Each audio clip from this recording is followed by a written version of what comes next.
విచార శర్మ యొక్క అపారమైనటువంటి భక్తికి పరవశించినటువంటి శంకరుడు పార్వతీ సహితుడై వృషభవాహనారూఢుడై భూమి మీదకి దిగాడు. దిగి ప్రత్యక్షమయ్యాడు. వెంటనే విచార శర్మ లేచాడు, స్తోత్రం చేశాడు. అడగకుండా పరమశివుడు వరమిచ్చాడు. ఇక నుంచి నా గణములలో ఒక గణానికి నిన్ను అధిపతిని చేస్తున్నాను. నీ పేరు చండీశ్వరుడు అని పిలుస్తారు. ఈశ్వర శబ్దంతో పిలవబడతావు. నంది ఎలా నందీశ్వరుడు అనిపించుకున్నాడో నువ్వు చండీశ్వరుడు అనిపించుకుంటావు. నీవు ఎప్పుడూ నా దగ్గర ఉంటావు. నేను కట్టుకుని విప్పినటువంటి బట్టలు, నేను ధరించి విడిచిపెట్టినటువంటి ఆభరణములు, నేను తినగా మిగిలినటువంటి ఉచ్ఛిష్టము అంటే అశేషము మిగిలిపోయినటువంటి పదార్థము నీకు మాత్రమే దక్కుతాయి. ఇక పైన ఎవ్వరూ కూడా వాటిని తీసుకోవడానికి వీల్లేదు. అవి నీకు మాత్రమే దక్కుతాయని చెప్పి వరం ఇచ్చాడు. అందుకే ప్రతి శివాలయంలోనూ ఉత్తర దిక్కున చండీశ్వర స్థానం ఉంటుంది. చిన్న గుడి ఉంటుంది. అందులో చండీశ్వరుడు ఎప్పుడు యోగనిష్టలో ఉంటాడు. ఆయన పద్మాసనం వేసుకుని హృత్పద్మమునందు మనసులో ఆ పార్వతీ పరమేశ్వరుల దర్శనం చేస్తూ రమిస్తూ ఉంటాడు. మనం ఒక కొబ్బరికాయ శివాలయానికి పట్టుకెళ్ళాం అనుకోండి, ఆ కొబ్బరికాయ కొట్టి 2 చెక్కలు ఈశ్వరుడికి నైవేద్యం పెట్టి మనకి ప్రసాదంగా సగం ఇస్తారు. ఓ కొబ్బరి చెక్క ఇస్తారు, కాసిన అరటిపళ్ళు ఇస్తారు. ఇస్తే వాటిని తిన్నగా ఇంటికి తెచ్చుకోకూడదు. శివుడి యొక్క నిర్మాల్యాన్ని, ప్రసాదాన్ని విడిచిపెట్టేయకూడదు. చాలా మంది తెలిసి తెలియక ఒక మాట అంటుంటారు, శివాలయం నుంచి ప్రసాదం తెచ్చుకోకూడదు అంటుంటారు. బాగా వినండి, శివాలయం నుంచి ప్రసాదం పట్టికెళ్ళి తీరాలి ఇంటికి. జగద్వైఖరికి భిన్నంగా పరమశివుడు ఒక అద్భుతమైనటువంటి స్థితిని కల్పించాడు ఒక వ్యక్తికి. అది ఎవరికి? మర్త్యలోకంలో పుట్టినటువంటి వ్యక్తి. మర్త్యలోకము అంటే ఇప్పుడు మనం ఉన్న లోకం. పుట్టినటువంటి వాడు గిట్టక తప్పదు, మరణించాలి. కానీ మరణించవలసినటువంటి అవసరం లేకుండా అటువంటి వ్యక్తిని జరామరణములకు అతీతుణ్ణి చెయ్యడమే కాకుండా తన కుటుంబంలో సభ్యుణ్ణి చేసుకున్నాడు. సభ్యుణ్ణి చేసుకుని విడిచిపెట్టలేదు. సహజముగా అధికారము అని ఒక మాట ఉంటుంది. ఇంటి యజమాని అన్నం తిన్నాడు అనుకోండి, అన్నం తినగా మిగిలినటువంటి ఉచ్ఛిష్టం, ఒకవేళ పాత్రలో కొంత పదార్థం మిగిలిపోతే, అంటే మీకు ఇంకా బాగా అర్థమయ్యేట్టు చెప్పాలి అంటే, నేను ఒక ఆకు వేసుకుని అన్నం తిన్నాను అనుకోండి, నేను భోజనం చేసినప్పుడు కొంత పదార్థం మిగిలిపోయింది అనుకోండి, ఏదో కొద్దిగా ఓ అప్పం ముక్క, ఓ అట్టు ముక్క, ఏదో గారె ముక్క అవి వదిలిపెట్టేశాను అనుకోండి, తదుచ్ఛిష్టాన్ని అంటే ఆ మిగిలిపోయినటువంటి పదార్థాన్ని తినడానికి సహజముగా అధికారం ఎవరికి ఉంటుంది అంటే ఒక్క భార్యకే ఉంటుంది. అది తిరుగులేని అధికారం. అదేమిటి, ఆవిడికి అలా ఉండడం ఏమిటి, అధికారం మాకుండదా అంటే ఎవ్వరికీ ఉండదు. అది ఆమె యొక్క హక్కు. అందుకే భర్త భోజనం చేసినటువంటి విస్తట్లోనే భార్య కూడా భోజనం చేస్తుంటుంది. పూర్వం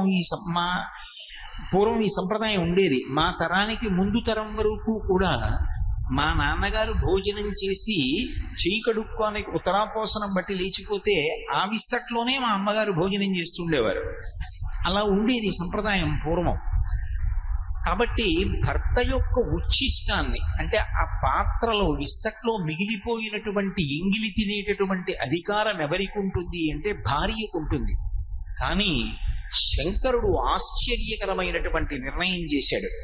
అలా తినే అధికారం పార్వతీదేవికి ఒక్కదానికే ఉంటుంది. కానీ పార్వతీదేవి నుంచి కూడా ఆ అధికారాన్ని ఉపసంహారం చేసి, ఇటువంటి అధికారాన్ని నేను కుమారుడితో సమానమైనటువంటి స్థాయినిచ్చి, ఇదిగో ఈ భక్తుడికి కట్టపెడుతున్నానని ఒక భక్తుడికి కట్టపెట్టాడు. ఇది అసాధారణమైనటువంటి స్థితి. అది ఎవరికి? మర్త్యలోకంలో ఈ భూమి మీద పుట్టినటువంటి ఒక పిల్లవాడికి అంత గొప్ప స్థితి ఇచ్చాడు. అందుకే ఏ శివాలయానికి వెళ్ళండి, ఉత్తర దిక్కున చండీశ్వరుడు ఉంటాడు. చండీశ్వరుడు మనలాగే ఈ భూమి మీద పుట్టినటువంటి సామాన్యమైనటువంటి మనుష్యుడు. ఆయన పుట్టినటువంటిది శాంగనల్లూరు అనబడేటటువంటి ఒక ఊరిలో జన్మించాడు. ఆ ఊరిలో ఎప్పుడూ వేదనాదం వినపడుతూ ఉండేది. నిరంతరం వేదమంత్రములను స్వరంతో చదువుతూ ఉండేవారు. అంతగా వేదం చదువుకున్నటువంటి విద్వాంసుల చేత వేదమునందు అత్యంత శ్రద్ధ కలిగినటువంటి బ్రాహ్మణ కుటుంబములతోటి అగ్రహారాలతోటి నిండిపోయినటువంటి ఊరు. అటువంటి ఊరిలో యచ్చదత్తనుడు అని ఒక బ్రాహ్మణుడు.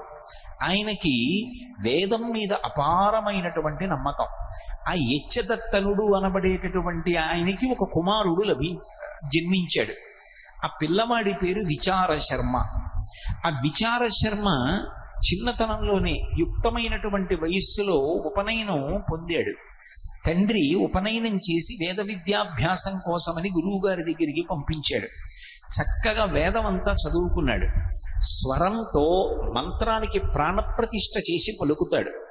అటువంటి పిల్లవాడు ఒక రోజున బ్రహ్మచారులతో కలిసి వీధిలో వెడుతున్నాడు. వెడుతుండగా అటుగా కొన్ని గోవులు వెళ్ళిపోతున్నాయి. ఆవులు వెడుతున్నాయి. ఆ ఆవులను కాపాడేటటువంటి రక్షకుడు, ఆ వెనక వెడుతున్నటువంటి వ్యక్తి ఒక పెద్ద కర్ర తీసుకుని ఆ ఆవు యొక్క వీపు మీద గట్టిగా మోస్తున్నాడు. ఈ పిల్లవాడు పరుగు పరుగున వెళ్ళి ఆ గొల్లవాని చేతిలో కర్ర పట్టుకున్నాడు.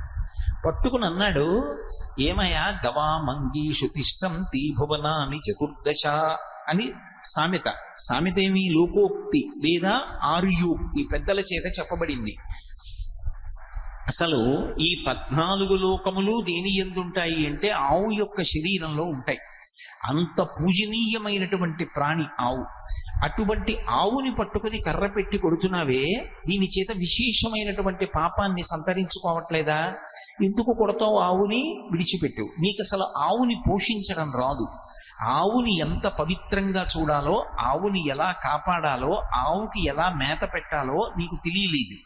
కాబట్టి నువ్వు విడిచిపెట్టేసేయి. ఇవాళ నుంచి ఈ గోవులన్నిటినీ కూడా నేను పొలానికి తీసుకెళ్లి కడుపు నిండా మేపి తీసుకొస్తానన్నాడు. అంతగా వేదం చదువుకున్నటువంటి ఆ పిల్లవాడు చేసినటువంటి అభ్యర్థనని తిరస్కరించలేక ఆ గొల్లవాడు ఆ ఆవుల మందని ఈ పిల్లవాడికి అప్పచెప్పాడు. పిల్లవాడు తండ్రి యొక్క అనుమతి తీసుకుని ప్రతిరోజు ఈ గోవులన్నింటినీ తీసుకెళ్లి పొలంలో మేపుతూ ఉండేవాడు. ఆవులు మేస్తూ ఉండేవి, ఈయనేమో వేదమంత్రాలన్నింటినీ ఆమ్నాయం చేస్తూ ఉండేవాడు. ఆ ఆవులు ఎంతో ప్రీతి చెందాయి. ఆ వేదంలో చెప్పబడినటువంటి మంత్రభాగాన్ని విని ఆనందించినటువంటి ఆ గోవుల యొక్క సమూహం ప్రతిరోజు కూడా ఒక వరుస క్రమంలో ఆవులన్నీ విచార శర్మ దగ్గరికి వచ్చి పాలు విడిచిపెడుతుంది. ఆవు పాలు నిష్కారణంగా పోవడం ఎందుకు అని ఈ పిల్లవాడు కొన్ని కుండలు తీసుకొచ్చి అక్కడ పెడితే ఒక్కొక్క ఆవు వచ్చి దాని పొదుగు కుండ మీదకు వచ్చేటట్టుగా నిలబడి శిరములలోంచి తమంత తాముగా పాలు స్రవించి కుండలు నింపి వెళ్ళిపోతూ ఉండేవి. ఈ పిల్లవాడు ఈ పాలన్నింటినీ కూడా తీసుకెళ్లి ఒక చోట పెట్టి ఆ ఇసుకలోనే ఒక దేవాలయం కట్టేవాడు. ఇసుకలో దేవాలయం కట్టడం మీరు చూసి ఉంటారు. ఇక్కడే ఏలూరు పక్కనే తమ్మిలేరు అని చెప్పి ఒక ఏరు ఉంది. చిన్నప్పుడు మేమందరం ఆ ఏట్లో ఆడుకున్న వాళ్ళమే. పాదం అందులో పెట్టి దాని మీద తడి ఇసుక వేసి గట్టిగా నొక్కితే అది ఏదో ఒక ఇల్లు కట్టినట్టుగా ఏర్పడుతుంది. ఒడుపుగా ఎక్కువ కదపకుండా మెల్లిగా పాదాన్ని వెనక్కి లాగేస్తే చిన్న గుహలా ఏర్పడుతుంది. అందులో మెల్లిగా దానికి అటు ఇటు అంటుకున్న ముద్దల్లాంటి ఇసుక తీసేసి ఒడుపుగా చెయ్యి పెట్టి ఆ చేతితో ఆ ఇసుకంతా కొంచెం లాగేసి కొద్దిగా తడి ఇసుక తీసి మధ్యలో చిన్న వేదికలా నిర్మాణం చేసి మందార పువ్వులు ఉంటాయి. ఆ మందార పువ్వు రేఖలు విప్పేస్తే మధ్యలో దాని దుద్దు ఉంటుంది. ఆ దుద్దు లోపల తెల్లగా శివలింగాకృతిలో ఒక చిన్న పలుకు ఉంటుంది. ఆ పలుకు తీసి జిగురుగా ఉంటుంది. ఆ వేదిక మీద ఆ శివలింగాకృతిలో ఉండేటటువంటి పలుకు ఉంచి దానికి చుట్టూ తడి ఇసుకతోటి గోడలు కట్టి ఓ చీపురు పుల్ల పెట్టి దానికి ఓ కాగితం పెట్టి ధ్వజస్తంభం అని చెప్పి చిన్నప్పుడు ఆడుకుంటూ ఉండేవాళ్ళం. ఇదే తమ్మిలేట్లో ఆడుకునేవాళ్ళం. నాతో ఆడుకున్న స్నేహితులు కూడా ఉన్నారు ఈ సభలో. కాబట్టి అది పెద్ద విశేషం కాదు. ఏటి ఒడ్డున ఉన్నవాళ్ళు, నదీ తీరంలో ఉన్నవాళ్ళు, సముద్రపు ఒడ్డున ఆడుకునేవాళ్ళు ఇటువంటివి చేస్తూ ఉంటారు.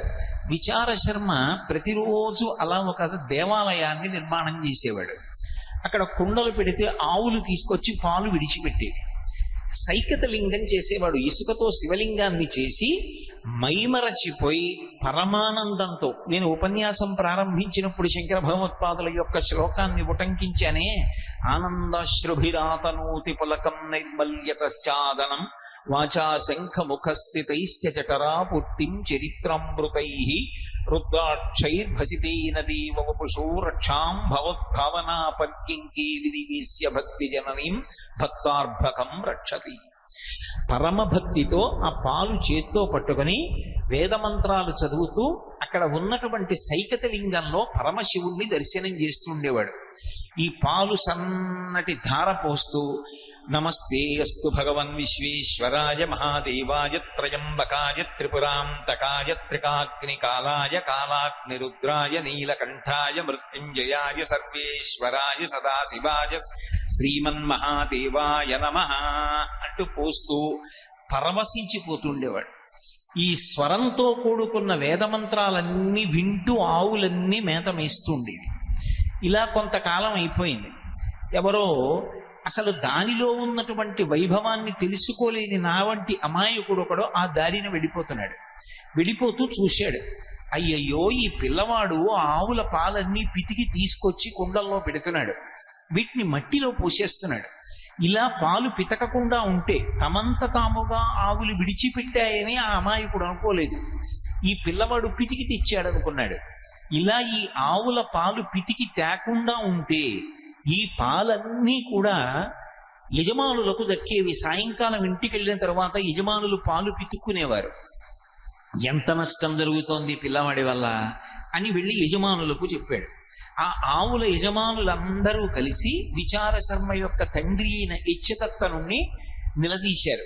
నీ కుమారుడు ఆవుల్ని రక్షిస్తానని తీసుకెళ్లి గోవుల యొక్క పాలు తీసి మట్టిలో పోసేస్తున్నట్ట, దానివల్ల పాలన్నీ నిరర్ధకమైపోతున్నాయి, కాబట్టి నీ కొడుకుని నువ్వు నిగ్రహించవలసింది అన్నారు. అసలు పిల్లవాడు ఏం చేస్తున్నాడో చూడాలనుకున్నాడు యజ్ఞదత్తనుడు. నేను అడగడం ఎందుకు, అడిగితే అబద్ధం చెప్పచ్చు, లేదా రేపటి నుంచి పితకడం మానేయచ్చు, మళ్ళీ 4 రోజులు ఆగి పితకవచ్చు. కాబట్టి తప్పు చేస్తుండగా పిల్లాడిని పట్టుకుంటే మందలించడం చాలా తేలిక అని ఈ పిల్లవాడు విచార శర్మ బయలుదేరడానికి ముందే తండ్రి యజ్ఞదత్తనుడు బయలుదేరి ఒక చెట్టు ఎక్కి చెట్టు కొమ్మలలో కూర్చున్నాడు. కూర్చుని ఉండగా ఈ పిల్లవాడు ఆవులు అన్నీ అక్కడ మెయ్యడానికి విడిచిపెట్టాడు. అక్కడ చక్కగా ఇసుకలో ఒక పెద్ద దేవాలయాన్ని నిర్మాణం చేశాడు. దానికి తడి ఇసుకతోటి గోడ కట్టాడు. దానికి ఉపాలయాలు నిర్మించాడు. దానికి ముఖమంటపం అన్నాడు, అర్ధమంటపం అన్నాడు, సభామంటపం అన్నాడు, కళ్యాణ మంటపం అన్నాడు. దాని ముందు బ్రాహ్మణులు వచ్చి కూర్చునేటటువంటి సంధ్యావందనం చేసుకునే అరుగులు అన్నాడు. అక్కడ ఒక పెద్ద తటాకం అన్నాడు. స్వామివారు వాహన సేవల కోసం నిమంత్రణం చేయబడినటువంటి వాహనములన్నీ కూడా పెట్టేటటువంటి వాహన మంటపం అన్నాడు. వీటన్నింటికి ఇసుకతో మంటపాలు కట్టుకున్నాడు. ఎంతసేపు పడుతుంది? 2 చేతులతో ఇసుక ఇలా ఇలా ఇలా ఇలా అంటూ గోడ కట్టేయచ్చు. పెద్ద దేవాలయం కట్టాడు. ఇప్పుడు ఆ దేవాలయంలో వెళ్ళి కూర్చున్నాను అని కూర్చున్నాడు. అక్కడ కుండలు పెట్టాడు. ఆ ఆవులు ప్రతిస్పందించేవి అతని భావనకి. అవి వచ్చి ఒక్కొక్క ఆవు 4 శిరములలో 1 శిరము నుండి పాలు విడిచిపెట్టేవి. మిగిలిన 3 శిరములలోంచి పాలు వదిలేవి కావు. పొదుగులోని 1 శిరములో పాలు విడిచిపెట్టి వెళ్ళిపోతున్నాయి. కుండల నిండా పాలు వచ్చాయి. ఇప్పుడు ఆ పాలు అక్కడ పెట్టుకున్నాడు. రుద్రమంత్రాలతో పరమశివుడికి అభిషేకం మొదలుపెట్టాడు. మొదలు పెట్టగానే చెట్టు మీద కూర్చున్న తండ్రి చూశాడు. అరేదేదేదే ఎంత పని చేస్తున్నాడు రా పిల్లాడు. నిన్నటి రోజున వాళ్ళు చెప్పినది యథార్థమే. ఈ పిల్లవాడు పాలన్నీ తీసుకెళ్లి ఇసుకలో పోసేస్తున్నాడు. నిష్కారణంగా పాలన్నీ పాడైపోతున్నాయి అని కోపంతో పిల్లవాడు అభిషేకం మొదలు పెట్టగానే చెట్టు దిగొచ్చాడు. చెట్టు దిగొత్తి పిల్లవాడి భుజం మీద చెయ్యి వేసి గట్టిగా కుదిపాడు. విచార శర్మ. కానీ ఆ పిల్లవాడు తదేక నిష్టలో చదవడం నోటికి అలవాటైపోయింది కాబట్టి నోరు స్వరంతో మంత్రం చెప్తోంది. కానీ ఆయన మనస వాచ కర్మణ పూర్తిగా శివభక్తిలో మునిగిపోయి ఉన్నాడు. అతనికి ఆ సైకత లింగంలో పరమశివుడు ప్రత్యక్షం అవుతున్నాడు. పరమానందంతో ఆవు పాలు పోస్తూ అభిషేకం చేస్తున్నాడు. తండ్రి పిలిచినా కుదిపినా పలకలేదు. ఆ తండ్రికి ఎక్కడ లేని కోపం వచ్చింది. ఈ పిల్లవాడు పిలిస్తే పలకట్లేదని కాలుతో అక్కడ ఉన్నటువంటి ఆవు పాల కుండని ఒక్క తన్ను తన్నాడు. కుండ బద్దలైపోయి ఆవు పాలన్నీ కింద పడిపోయి, అక్కడ ఉన్నటువంటి ఆ దేవాలయాన్ని ఇసుకతో కట్టినటువంటి దాన్ని ఒక్క తన్ను తన్నాడు. ఆలయం అంతా భిన్నమైపోయి ఇసుక చిమ్ముకుపోయింది. పిల్లవాడు ఇలా పక్కకి తిరిగి చూశాడు, కాలు కనపడింది. ఇది తండ్రి పాదమే గుర్తించాడు. అయినా మహాపరాధం చేశాడు. పరమశివుడికి అభిషేకం చేయడానికి తీసుకొచ్చినటువంటి ఆవు పాల కుండ భిన్నం చేశాడు. అక్కడతో ఊరుకోకుండా ఆకాలితోటే శివాలయాన్ని ధ్వంసం చేశాడు. నా తండ్రి రక్షింపబడాలి అంటే ఆ కాలు తెగిపోవడం వినా మార్గం లేదు. నా తండ్రిని రక్షించుకోవడానికి, ఈ అపరాధం నుంచి గట్టెక్కించడానికి ఏ కాలుతో ఆవు పాల కుండని ఇసుకతో కట్టిన దేవాలయాన్ని తన్నాడో ఆ కాలు నేను నరికేస్తానని అక్కడ ఉన్నటువంటి గొడ్డలిని ఒకదాన్ని తీసి తండ్రి కాలి మీద విసిరాడు. ఆ గొడ్డలి తగిలి తండ్రి కాలు తెగిపోయి రక్తధారలు కారిపోతుండగా తండ్రి కింద పడి శరీరం విడిచిపెట్టాడు. పశ్చాత్తాపడకుండా శివ ఇంత అపరాధం చేశాడు, నా తండ్రి క్షమించమని శివుడికి విజ్ఞాపన చేశాడు. పరమశివుడు అతని యొక్క భక్తికి కదిలిపోయాడు. ఇది శంకర భగవత్పాదులు అంటారు, గభీరే కాసారే విశతి విజనే ఘోర విపినే విశాలే శైలీచ భ్రమతి కుసుమార్థం జడమతి సమర్పీ చేత సరసిజముమానాధభవతే సుఖేనావస్థాతుం జనయిహ న జానాతి కిమహో అంటారు. మనసార దర్శనం చేస్తూ ఆయన పాదముల మీద ఒక్క మారేడు దళం వేస్తే చాలు, పరమ సంతోషాన్ని పొందుతాడు. ఆయన కానిది, ఆయన ఇవ్వనిది లోకంలో ఏముంది కనుక ఆ విచార శర్మ యొక్క అపారమైనటువంటి భక్తికి పరవశించినటువంటి శంకరుడు పార్వతీ సహితుడై వృషభవాహనారూఢుడై భూమి మీదకి దిగాడు. దిగి ప్రత్యక్షమయ్యాడు. వెంటనే విచార శర్మ లేచాడు, స్తోత్రం చేశాడు. అడగకుండా పరమశివుడు వరమిచ్చాడు, ఇక నుంచి నా గణములలో ఒక గణానికి నిన్ను అధిపతిని చేస్తున్నాను, నీ పేరు చండీశ్వరుడు అని పిలుస్తారు. ఈశ్వర శబ్దంతో పిలవబడతావు. నంది ఎలా నందీశ్వరుడు అనిపించుకున్నాడో నువ్వు చండీశ్వరుడు అనిపించుకుంటావు. నీవు ఎప్పుడూ నా దగ్గర ఉంటావు.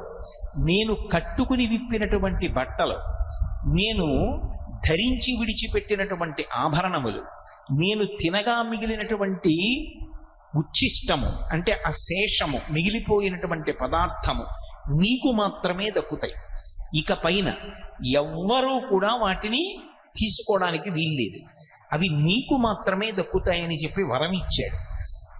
అందుకే ప్రతి శివాలయంలోనూ ఉత్తర దిక్కున చండీశ్వర స్థానం ఉంటుంది. చిన్న గుడి ఉంటుంది, అందులో చండీశ్వరుడు ఎప్పుడు యోగనిష్టలో ఉంటాడు. ఆయన పద్మాసనం వేసుకుని హృత్పద్మమునందు మనసులో ఆ పార్వతీ పరమేశ్వరుల దర్శనం చేస్తూ రమిస్తూ ఉంటాడు.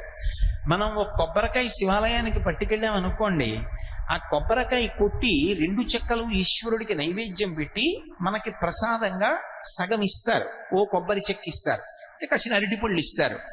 ఇస్తే వాటిని తిన్నగా ఇంటికి తెచ్చుకోకూడదు, శివుడి యొక్క నిర్మాల్యాన్ని ప్రసాదాన్ని విడిచిపెట్టేయకూడదు. చాలా మంది తెలిసి తెలియక ఒక మాట అంటుంటారు, శివాలయం నుంచి ప్రసాదం తెచ్చుకోకూడదు అంటుంటారు. బాగా వినండి, శివాలయం నుంచి ప్రసాదం పట్టికెళ్ళి తీరాలి ఇంటికి. దాన్ని గోడ మీద పెట్టేయడం, నంది దగ్గర పెట్టేయడం అటువంటి పిచ్చి పనులు చేయకూడదు. ప్రసాద తిరస్కారము బహుదోషము, ప్రసాదాన్ని తిరస్కరించకూడదు. అందుకే అన్నవరం సత్యనారాయణ స్వామి కథలో ప్రసాదాన్ని తీసుకోకుండా ఆ పిల్ల భర్తని చూడ్డానికి వెడితే పడవ మునిగిపోతుంది. ఒక కథలో ఏమిటి, ప్రసాదం తినకపోతే పడవలో ముంచేసేటంతటి పైశాచికవాదా పరమేశ్వరుడు? అంత పైశాచిక మనస్తత్వం ఉన్నవాడా? కాదు. ప్రసాదము అంటే అనుగ్రహము, ఈశ్వరానుగ్రహము ప్రసాదం రూపంలో లోపలికి వెళ్ళి అందులో 6వ వంతు మనస్సుగా మారి మనకున్నటువంటి సమస్యలకి కావలసినటువంటి పరిష్కారం అదే మనసులో బుద్ధి నిర్ణయించి ప్రచోదనం చేస్తుంది. ఆ ప్రసాదం లోపలికెడితే సమస్యకు పరిష్కారం లోపల పుడుతుంది. అలా ఆ ప్రసాదము ఈశ్వరానుగ్రహము కనుక ఎవరు ప్రసాదమును తిరస్కరించాడో వాడు ఈశ్వరుడి యొక్క అనుగ్రహాన్ని తిరస్కరించినట్లు లెక్క. ఈశ్వరానుగ్రహాన్ని తిరస్కరిస్తూ వెడితే ఈశ్వరుడు యొక్క ఆగ్రహమునకు గురవుతాం. అందుకే శివాలయంలో కూడా ప్రసాదాన్ని తిరస్కరించకూడదు. కానీ శివాలయంలో ప్రసాదం ఇచ్చినప్పుడు అది ఒక మారేడు దళమో ఒక పువ్వో అనుకోండి, అది పట్టుకుని చండీశ్వర స్థానం దగ్గరికి వెళ్ళాలి. వెళ్ళి ఆయన దగ్గరికి వెళ్ళి కొంతమంది చప్పట్లు కొడుతూ ఉంటారు.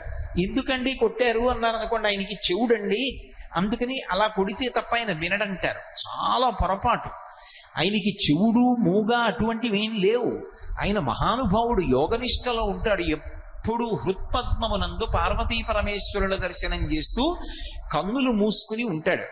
ఆయన దగ్గరికి వెళ్ళి చిటిక వెయ్యాలి. అందుకే చిటికల చండీశ్వరుడు అంటారు. ఇలా చిటిక వేశాననుకోండి, ఆయన కళ్ళు విప్పుతాడు. ఇలా ఎందుకు రానా తపస్సు భగ్నం చేశావు, ఎందుకు చిటిక వేశావు అని ఇలా కళ్ళు విప్పుతాడు. వెంటనే మనకిచ్చిన ప్రసాదం ఆయనకి చూపించి, స్వామి శంకరుడు తినగా మిగిలిన ప్రసాదాన్ని నేను ఇంటికి పట్టుకెడుతున్నాను అనుగ్రహంగా, కానీ అది మీకు దక్కాలి అని చెప్పి శివుడి యొక్క శాసనం, మీరు అనుగ్రహించండి, దీన్ని ఇంటికి పట్టుకెడతానని ఇలా ఆయనకి చూపించాలి. చూపిస్తే ఆయన చూసి శుభం భూయా పట్టుకెళ్ళంటాడు. అప్పుడు ఆ ప్రసాదాన్ని ఇంటికి తెచ్చుకోవాలి. శివాలయంలో ప్రసాదాన్ని తెచ్చుకునేటటువంటి విధానం అది, అలా తెచ్చుకోవాలి. అంతేకాని అది మారేడు దళం లాంటిది అనుకోండి, శ్రీశైలం లాంటి క్షేత్రాల్లో అయితే ఒక మారేడు దళం అయితే దాన్ని నోట్లో వేసుకొని నవిలి మింగేస్తారు. కానీ ఇన్ని మారేడు దళాలు ఇచ్చారనుకోండి, ఏం చెయ్యాలి? నంది మీద పెట్టకూడదు.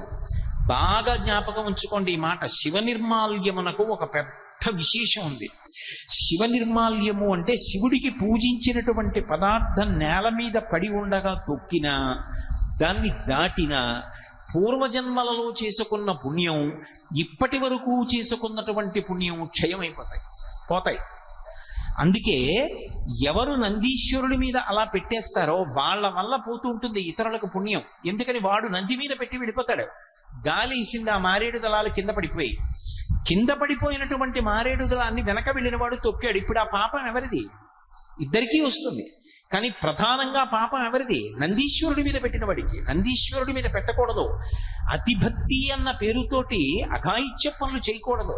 కొంతమంది తీసుకెళ్లి శివాలయంలో ఓ అరటిపండు ఇచ్చారనుకోండి, ఓ ముక్క తీసి నందీశ్వరుడి యొక్క ఆ మూతికి రాసేసి వెళ్ళిపోతారు.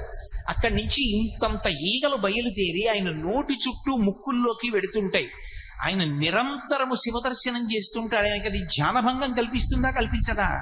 ఒక ఆలయంలోకి వెళ్ళాము అంటే ఆలయం యొక్క మర్యాదని పాటించాలి. ఆలయం ఒక్కరికి సంబంధించినది కాదు. దేవాలయం అనేటటువంటిది అందరి ఆత్మోద్ధరణకు సంబంధించినటువంటి విషయం. ఆలయం విషయంలో అందరూ సంతోషపడేటట్టు, అందరూ ఉద్ధరణ పొందేటట్టు ప్రవర్తించాలి తప్ప ఆలయ వ్యవస్థ యొక్క పవిత్రత పాడయ్యేటట్టుగా ఏ ఒక్కరూ ప్రవర్తించడానికి అధికారము పొంది ఉండరు. అందుకే నంది మీద పెట్టకూడదు ఎప్పుడు నిర్మాల్యాన్ని. చండీశ్వరుడి దగ్గరికి వెళ్ళి చూపించాలి. అది ఇన్ని మారేడు దళాలో ఇన్ని విడి పువ్వులో ఇచ్చారనుకోండి, ఆ చండీశ్వరుడి దగ్గర విడిచిపెట్టి, స్వామి నేను కళ్ళకద్దుకుని తల మీద పెట్టుకుని వెడుతున్నాను, నాకు ప్రసాద స్వీకార ఫలితాన్ని అనుగ్రహించండి, ఈశ్వర ప్రసాదం స్వీకరించినట్లుగా నన్ను కాపాడండి అని అక్కడ పెట్టి వెళ్ళిపోవచ్చు. అదో కొబ్బరి చెక్కో అరటిపండు అనుకోండి, చక్కగా ఇంటికి పట్టుకెళ్ళి అందరూ సేవించవచ్చు. తప్ప శివాలయంలో ప్రసాదం ఇంటికి తీసుకెళ్ళకూడదు అనేటటువంటి మాట ఎక్కడా లేదు. దీనికి నేను ప్రమాణం ఒకటి చూపిస్తాను. శంకరాచార్యుల వారు సౌందర్యలహరిలో ఒక శ్లోకం చేశారు. అందులో ఒక నాటకీయ సన్నివేశాన్ని చూపిస్తూ చండీశ్వరుని యొక్క వైభవాన్ని వర్ణించారు. అందులో రణీజిత్వా దైత్యానపహృత శిరస్త్రైః కవచిభిః నివృత్యై చండాంశస్త్రిపురహర నిర్మాల్య విముఖైః విశాఖేంద్రోపేంద్రో అని ఆ శ్లోకం చేస్తూ ఆయన అంటారు, విలీయంతే మా తత్తవవదన తాంబూల కబళాః అంటారు. ఒకానొకప్పుడు రాక్షసుల మీదకి యుద్ధానికి వెళ్ళారు దేవతలందరూ. దేవతలకి నాయకత్వం ఎవరు వహిస్తారు అంటే దేవతా సైన్యమునకు నాయకుడు సర్వసైన్యాధిపతి సుబ్రహ్మణ్యేశ్వర స్వామి వారు. అందుకని సుబ్రహ్మణ్యుడిది నాయకత్వం. ఆయన నాయకత్వంలో వెళ్ళినప్పుడు రాక్షసుల్ని చంపడానికి ఆయన ఉపయోగించేటటువంటి ఆయుధం శూలం. ఆ శూలంకి పేరు శక్తి. అందుకే ఇప్పటికీ ద్రవిడ దేశంలో శక్తివేల్ అని పేరు పెట్టుకుంటారు. వేల్ అంటే ఆయుధం, వేలాయుధన్ అని వాళ్ళు పేరు కూడా పెట్టుకుంటారు. ఆ సుబ్రహ్మణ్యుడి చేతిలో ఉన్నటువంటి శూలమే పేరుగా ఉంటారు వాళ్ళు. అటువంటి ఆయుధం అమ్మవారి యొక్క స్వరూపం అది. ఇప్పుడు ఈ ఆయుధాన్ని పట్టుకుని సుబ్రహ్మణ్యేశ్వర స్వామి వారు రాక్షసులందరినీ సంహరించి దేవతలకి జయాన్ని సాధించారు. దేవతలకి ఉపద్రవం వస్తే దేవతలకు అందరికీ కూడా పరిపాలకుడు ఇంద్రుడు. ఇంద్రుడికి తమ్ముడు ఉపేంద్రుడు. ఉపేంద్రుడు అంటే వామనమూర్తి. వామనమూర్తిగా వచ్చిన వారు శ్రీ మహావిష్ణువు. వీళ్ళు ముగ్గురు ఎప్పుడూ కూడా దేవతా సైన్యాల్ని రక్షించి రాక్షసుల్ని పరిమారుస్తుంటారు. అందుకే విశాఖేంద్రోపేంద్రో శిశి విశిత కర్పూర శకలాహ అన్నారు. వీళ్ళు ముగ్గురు రాక్షసుల మీదకి యుద్ధానికి వెళ్ళారు. యుద్ధంలో గెలిచారు. పరిగెత్తుకుంటూ వచ్చారు. ఎవరికి చెప్పాలి ఈ వార్త? తల్లిదండ్రులు ఇద్దరు పార్వతీ పరమేశ్వరులు పరిగెత్తుకుంటూ ఇంటికి వచ్చారు. ఆ వచ్చి తొందరగా వెళ్ళి చెప్పాలి. ఆ గెలవడానికి కావలసిన శక్తి అంతా ఎక్కడి నుంచి వచ్చింది? ఆదిశక్తి అమ్మవారు. అమ్మవారి నుంచి వచ్చిందని అమ్మవారి దగ్గరికి పరిగెత్తుకెళ్ళి చెప్పాలి. అమ్మ నీ అనుగ్రహంతో గెలిచాను రాక్షసుల్ని అని చెప్పాలి. అమ్మ దగ్గరికి పరిగెత్తుకెళ్ళాలంటే రణీజిత్వా దైత్యానపహృత శిరస్త్రై కవచిభి.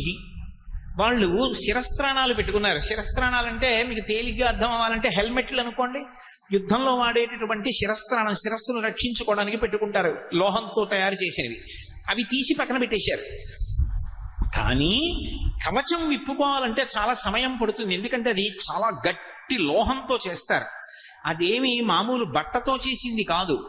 లోహంతో చేసి ఇనుము, ఉక్కు మొదలైన వాటితో చేసిన గుండీలు ఉంటాయి. వాటిని ఎంతో జాగ్రత్తగా అందులోకి పొదివి మిలి తిప్పుతారు. అది విప్పుకోవాలి అంటే సహాయకుడి యొక్క పర్యవేక్షణలో ఒక సహాయకుడు సహాయం చేస్తుండగా జాగ్రత్తగా ఆ ఇనుము, ఉక్కుతో చేయబడినటువంటి గుండీలు విప్పి తిప్పుకుని పరమ బరువుగా ఉంటుంది. దాన్ని విప్పి ఒక చోట పెట్టాలి. అంతసేపు ఆగుదామంటే కుదరదు. ఎందుకని? గబగబా పరిగెత్తుకెళ్ళి అమ్మవారికి చెప్పాలి, అమ్మ మేము విజయం సాధించామని. అందుకోసమని వీళ్ళు ముగ్గురు ఏం చేశారంటే అమ్మవారి దగ్గరికి వెళ్ళాలనేటటువంటి త్వరలో ఆ తల మీద పెట్టుకున్నటువంటి కవచాన్ని తీసి పక్కన పెట్టారు. కానీ ఆ తల మీద పెట్టుకున్న శిరస్త్రాణం పక్కన పెట్టారు. కవచం మాత్రం విప్పుకోలేదు. విప్పుకుంటే ఆలస్యం అయిపోతుంది. గబగబా అమ్మ దగ్గరికి పరిగెడుతున్నారు. అమ్మ ఏం చేస్తోంది? తాంబూల చర్మణం చేస్తోంది. ఆవిడ తాంబూలం వేసుకుని నవ్వులుతోంది. అది పతివ్రత లక్షణం. ఎవరైనా సరే భర్తగారు పొద్దున్న పూజ చేసినప్పుడు భగవంతునికి సమర్పించినటువంటి తాంబూలాన్ని ప్రతి సువాసిని కూడా, అంటే పసుపు కుంకాలు ఉన్నటువంటి ఆడవాళ్లు మధ్యాహ్నం వేళ ఆ తాంబూలాన్ని నవలాలి. ఆ తాంబూలాన్ని నవలడం అనేటటువంటి హక్కు ఎవరిది అంటే ఒక్క సువాసినికే ఉందా అధికారం. అందుకే అమ్మవారికి చేసేటటువంటి ఉపచారాలన్నిటిలోకి చాలా గొప్ప ఉపచారం తాంబూల సమర్పణ. అసలు తాంబూలం అమ్మవారు వేసుకున్నటువంటి ఆ నోటిని దర్శనం చేస్తే వచ్చేటటువంటి ఫలితాలు నేను చెప్పలేను అని పరోక్షంగా చెప్పారు శంకరాచార్యులు వారు. ఆ నోటి వంక చూస్తే అంత ఫలితం. అటువంటి తల్లి, అది సువాసిని అధికారం. ఆమె నిత్యాయ త్రిగుణాత్మనే పురజితే కాత్యాయని శ్రేయసే సత్యాయాద్య కుటుంబిని మునిమన ప్రత్యక్ష చిన్మూర్తయే అంటారు శంకరులు. ఆది కుటుంబం, లోకమునంతటినీ కన్న తల్లి, ఆ బ్రహ్మకీట జనని. అందుకని ఆ తల్లి తాంబూలం వేసుకుని ఉంది. అందులో పచ్చకర్పూరపు చిన్న చిన్న కళికలు ఆమె నాలుక మీద ఉన్నాయి. ఈ ముగ్గురు పిల్లలు పరిగెత్తుకుంటూ లోపలికి వెడుతున్నప్పుడు అక్కడ భోజనం చేసినటువంటి విస్తరాకు ఒకటి కనపడింది. అరిటి ఆకు అనుకోండి. ఒక ఆకులో వడ్డించకూడదు. ఒక ఆకులో వడ్డించడం దోషం. 2 ఆకులు వేసి వడ్డించాలి. అందుకే మీరు ఎప్పుడైనా చూశారో లేదో, సంప్రదాయం తెలుసున్నటువంటి వాళ్ళ ఇంటికి వెడితే ఆకు వేసి, ఒకవేళ కింద ఆకు వేయకపోతే ఆకు చివరి భాగం తుంచి ఆకు కింద వేస్తారు. 2 ఆకులు వేయకుండా భోజనం పెట్టకూడదు. అందుకని వాళ్ళు అలా వెళ్ళిపోతున్నప్పుడు పరమేశ్వరుడు భోజనం చేసినటువంటి ఆకు కనపడింది, లేదా ఆకులు కనపడ్డాయి అనుకోండి. వాళ్ళు ఇలా చూశారు. ఆయన ఏదో కొన్ని పదార్థాలు తిన్నాడు, కొన్ని పదార్థాలు వదిలేశాడు. అవి ఎవరు వండినవి? సాక్షాత్ జగదంబ అన్నపూర్ణ వండినటువంటి పదార్థాలు భర్త కోసం. ఆ పదార్థముల యొక్క ఉచ్ఛిష్టం, శేషం ఉంది. అవి మంచి సువాసనలు గుబాళిస్తూ ఉంటాయి. వీళ్ళు యుద్ధం చేసి వస్తున్నారు. ఎంత ఆకలి మీద ఉంటారు, అందులో పిల్లలు. ఇప్పుడు ఈ ముగ్గురు ఆకలితో అటు చూసి నాన్నగారు తినగా మిగిలిన పదార్థం కాబట్టి మనం తినచ్చు అని వెళ్ళలేదు. ఎందుకు వెళ్ళలేదు అంటే నివృత్యై చండాంశ త్రిపురహర నిర్మాల్య విముఖై. త్రిపురాసుర సంహారం చేసినటువంటి మహానుభావుడైనటువంటి శంకరుడు తన భార్య తన బిడ్డలు తినడానికి సహజంగా అధికారం ఉంటే కాదు అని చండీశ్వరుడికి ఇచ్చాడు అధికారం. నేను తినగా మిగిలిన పదార్థాన్ని ఓ చండీశ్వరుడా నువ్వు తినవచ్చు అని అధికారం ఇచ్చాడు. ఇంకెవరికీ అధికారం లేదని. అందుకని ఒకవేళ ఇలా చూసి అబ్బా ఎంత బాగున్నాయో అన్నారనుకోండి, మనసుతో తిన్నట్టు. అందుకని వాళ్ళు అసలు దాని వంక చూడకుండా ఇలా తల తిప్పేసుకున్నారట. నివృత్యై చండాం శస్త్రిపురహర నిర్మాల్య విముఖై విశాఖేంద్రోపేంద్రో శశి విశిద కర్పూరశకలాః విలీయంతే మాతస్తవ వదన తాంబూల కబళాః. వాళ్ళు పరుగు పరుగున వెళ్ళి పార్వతీదేవి ఒక ఆసనం మీద కూర్చుని తాంబూల చర్వణం చేస్తూ ఉంటే పక్కకి వెళ్ళి కూర్చుని అమ్మవారి ముఖం వంక, అమ్మవారి యొక్క నోరు వంక, తాంబూలపు ఎర్రటి రంగు వంక, ఆ తాంబూలంలో ఉన్నటువంటి ఆ తెల్లటి కర్పూర కలికల వంక ఆశ్చర్యంగా ఇలా చూస్తూ ఉండిపోయారట. సరే, ఇప్పుడు నేను సౌందర్యలహరి చెప్పట్లేదు కాబట్టి ఆ శ్లోకం యొక్క వైభవం ఏమిటి అన్నదాన్ని స్పృశించను. కానీ ఒక్క విషయం చెప్తాను. శంకరాచార్యుల వారు కూడా చండీశ్వరుడికి తప్ప పరమశివుడి యొక్క నిర్మాల్యాన్ని తీసుకునేటటువంటి అధికారం వేరొకరికి లేదు అని నిర్ధారించడానికే నివృత్యై చండాం శస్త్రిపురహర నిర్మాల్య విముఖై అన్నారు. అందుకే అవి చండీశ్వరుడికి చెందుతాయి కనుక మనం ఎప్పుడైనా శివాలయానికి వెడితే, మళ్ళీ మళ్ళీ చెప్తున్నాను ఈ మాట, ఓ కొబ్బరి చెక్క కానీ అరటిపండు కానీ ఏదైనా ప్రసాదం ఇస్తే శివాలయంలో ప్రసాదం ఇంటికి తీసుకెళ్లకూడదనేటటువంటి ధూర్త పాండిత్యంతో కూడుకున్న మాటలు చెప్పకూడదు. అది చండీశ్వరుడి దగ్గరికి తీసుకెళ్లి చిటిక వేసి ఆయనకి చూపించి ఆయన అనుగ్రహంతో ఆయన అనుమతితో వాటిని ఇంటికి తెచ్చుకోవాలి. తెచ్చుకుని తత్ప్రసాదాన్ని కుటుంబం అందరూ కూడా స్వీకరించాలి.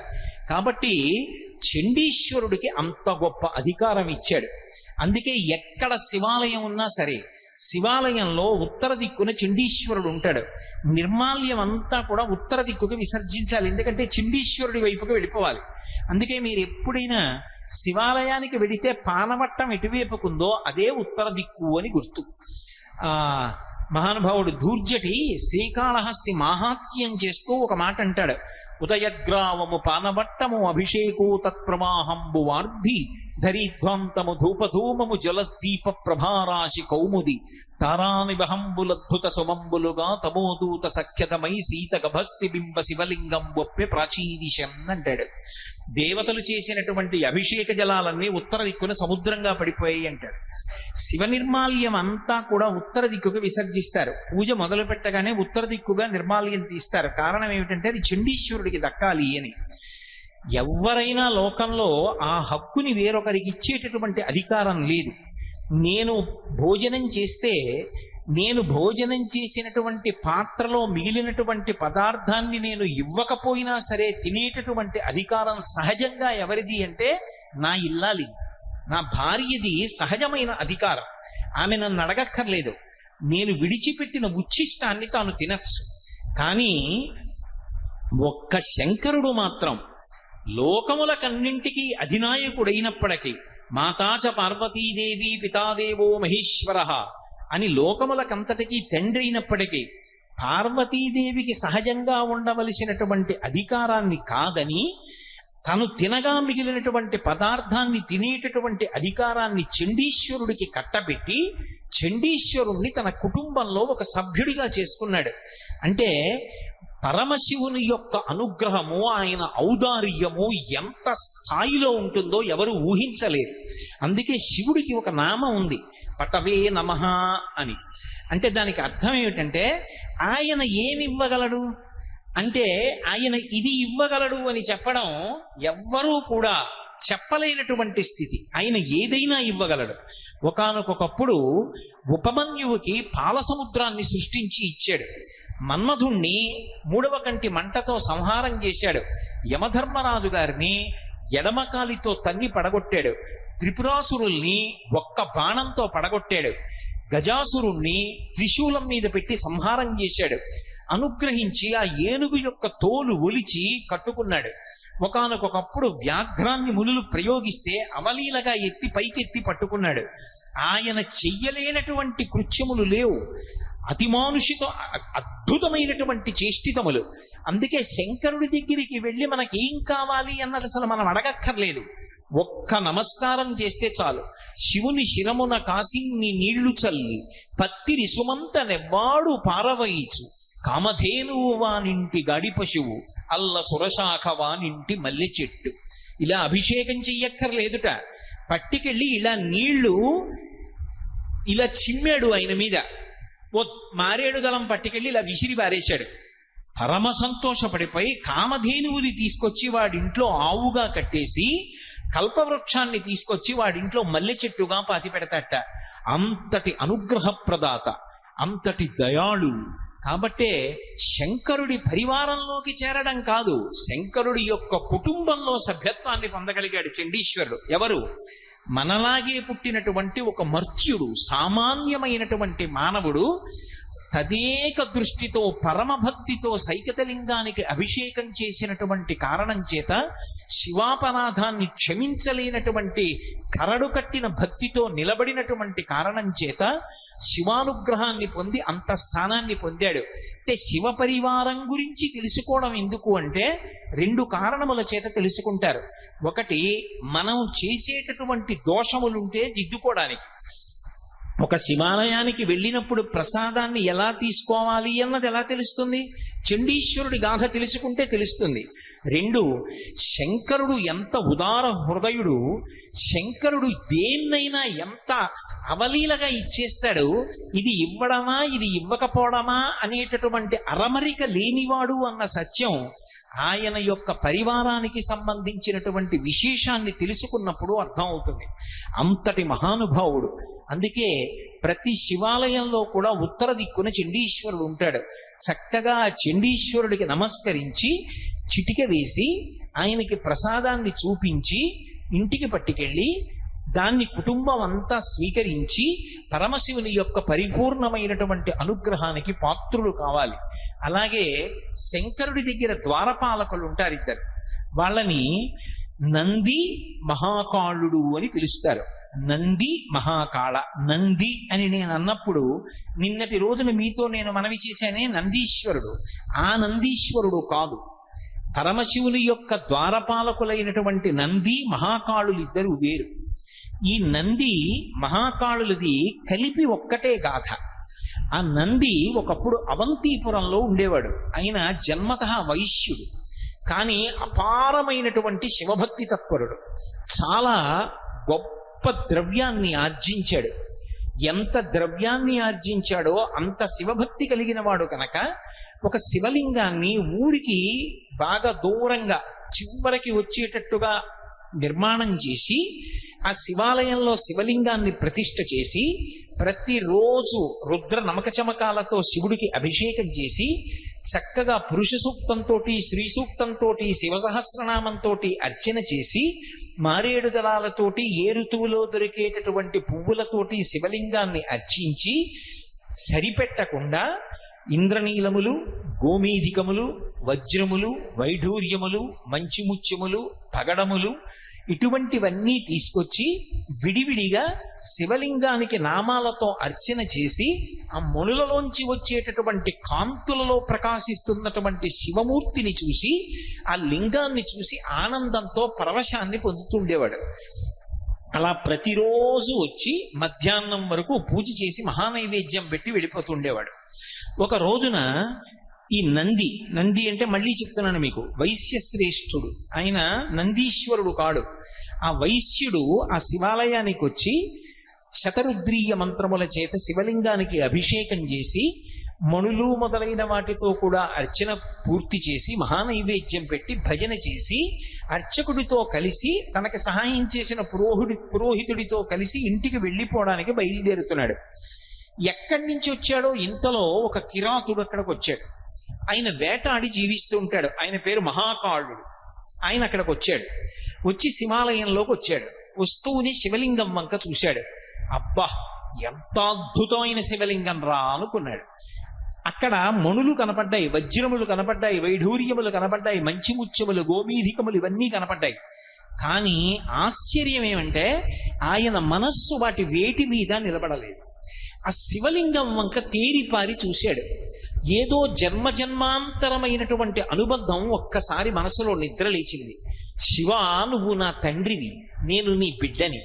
ఇంతకాలం తండ్రి నిన్ను చూడ్డానికి రాలేదు, ఎక్కడెక్కడో తిరిగాను, ఇంతకాలానికి వచ్చాను, ఇక నిన్ను విడిచిపెట్టనన్నాడు. తిన్నగా పక్కనున్న తటాకంలోకి వెళ్ళి మునిగి స్నానం చేశాడు. బట్ట పిడుచుకున్నాడు, మళ్ళీ కట్టుకున్నాడు. గబగబా గుళ్ళోకి వచ్చాడు. వచ్చేటప్పుడు బోయి తిన్నడిలాగే ఆ నోట్లో కొన్ని నీళ్లు పట్టుకొచ్చి శివలింగం మీద ఉమిశాడు. ఏమైనా అందామంటే కిరాతుడు ఏ బాణం వేసి చంపేస్తాడో భయం. వైశ్యుడు బ్రాహ్మణుడు నక్కి చూస్తున్నారు దేవాలయంలో ఒక చాటున.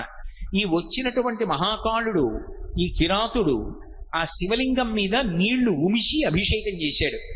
ఆ శివుడి దగ్గర కూర్చొని అపారమైనటువంటి భక్తితో శివ శివ శివ శివ శివ శివ శివ అని శివనామం చెప్తూ ఆయన మనస్సు అంతర్ముఖమైపోయింది. పరమానందాన్ని పొందేశాడు. ఏమో ఎప్పుడు ఎవరి మనస్సు ఎలా ఉంటుందో మనకి తెలియదు. శంకర భగవత్పాదులు అందుకే అంటారు, వటుర్వా గేహీవా యతిరపి జటీవా తదితరో నరోవా యక్కశ్చిత్ భవతు భవకింతేన భవతి యదీయం మృత్పద్మం యది భవదీనం పశుపతే తదీయస్త్వం శంభో భవసి భవ భారంచ వహసి అంటారు. నువ్వు ఉపనయనం చేసుకున్నటువంటి వటువా, గృహస్థాశ్రమంలో ఉన్నటువంటి వాడివా, వానప్రస్తువా, సన్యాసివా, వీటితో శంకరుడికి సంబంధం లేదు. శంకరుడికి కావలసింది ఏమిటి అంటే నీ మనస్సు అనేటటువంటి పద్మాన్ని తీసి ఆ పరమశివుని యొక్క పాదముల దగ్గర పెట్టినవాడవేనా? అలా పెట్టినవాడవైతే శంకరుడు ఆ భక్తుడి వెంట పడి తిరుగుతూ ఉంటాడు. అంతటి ఉదారు. ఆయనకి కావలసింది ఆ భక్తి ఒక్కటే. ఆ భక్తి లేదనుకోండి, ఆయనకి దానితో సంబంధం లేదు. నిన్న మీతో చెప్పా కదా, శివానంద లహరిలో భృంగి సంబంధంగా ఓ శ్లోకం చెప్పారు శంకరులే. భృంగిచ్ఛా నటనోత్కటక్కరి బతగ్రాహీ స్ఫురన్మాధవా క్లాదో నాదయుతో మహాసితవపు పంచేషు నాచాద్భృత సత్పక్షస్సు మనోవనీషు సపన సాక్షాన్మదీయే మనోరాజీవే భ్రమరాదిపో విహరతాం శ్రీశైలవాసీ విభు అంటారు. హృదయం అనేటటువంటి పద్మంలో భక్తి అనేటటువంటి తేనె నిండుగా ఉంటే, అదిగో అక్కడ భ్రమరాంబ ఉంది. భ్రమరాంబ తుమ్మెద రూపంలో ఉంటుంది. తుమ్మెదకి మొగుడు ఆయన కూడా గండు తుమ్మెద. వాళ్ళిద్దరూ కలిసి వచ్చి ఇక్కడ ఉన్నటువంటి భక్తి అన్న తేనె తాగడానికి ఎగురుతూ ఉంటారు. అసలు హృత్పద్మమునందు భక్తి అన్న తేనె లేదనుకోండి, ఆ తుమ్మెదలు ఎందుకు వస్తాయి? రావు. కాబట్టి మనోరాజీవే విహరతాం, ఆ మనస్సు అనేటటువంటి పద్మం దగ్గర ఆ రెండు తుమ్మెదలు ఎగరడానికి కారణమేమి అంటే భక్తి అనేటటువంటి మకరందము కాని నిండి ఉన్నదా హృత్పద్మమునందు, ఆ తుమ్మెదల జంట విహరిస్తారు పార్వతీ పరమేశ్వరుడు. అంతకుముందు ఆయన కిరాతుడు ఎన్నో జంతువుల్ని కొట్టాడు, ఎన్నో పక్షుల్ని కొట్టాడు. అయితేనే ఏ జన్మలో చేసుకున్న పుణ్యమో ఇప్పుడు ఫలించింది. ఆ శివలింగాన్ని చూడగానే అపారమైన ఆనందాన్ని పొందేశాడు, అంతర్ముఖత్వాన్ని పొందాడు. అక్కడ ఉన్న మణుల వంక చూశాడు. గాజురాళ్ళు గట్టిగా ఉంటాయి, ఇవి తీసుకొచ్చి ఇక్కడ పూజ చేశారు. ఇవి నా తండ్రి పాదములకు తగిలినప్పుడు ఎంత నొచ్చుకున్నాడో, ఎంత నిప్పెట్టిందో, ఇవన్నీ పట్టుకెళ్ళి పూజ చేశారు. ఇవన్నీ పూజ చేస్తే గాజురాళ్ళన్నీ తీసుకెళ్లి కాళ్ళ మీద వేస్తే ఆయన పాదములకు నిప్పెట్టదు, ఎవడి పూజ చేసిన ధూర్తుడు అన్నాడు. ఈ వజ్రాల్ని వైఢూర్యాల్ని పక్కకి తోసేశాడు. తాను తీసుకొచ్చిన మారేడు దళాలు శంకరుడి పాదాల మీద ఉంచాడు. పరమ సంతోషపడిపోయాడు, తిరిగి వెళ్ళిపోయాడు.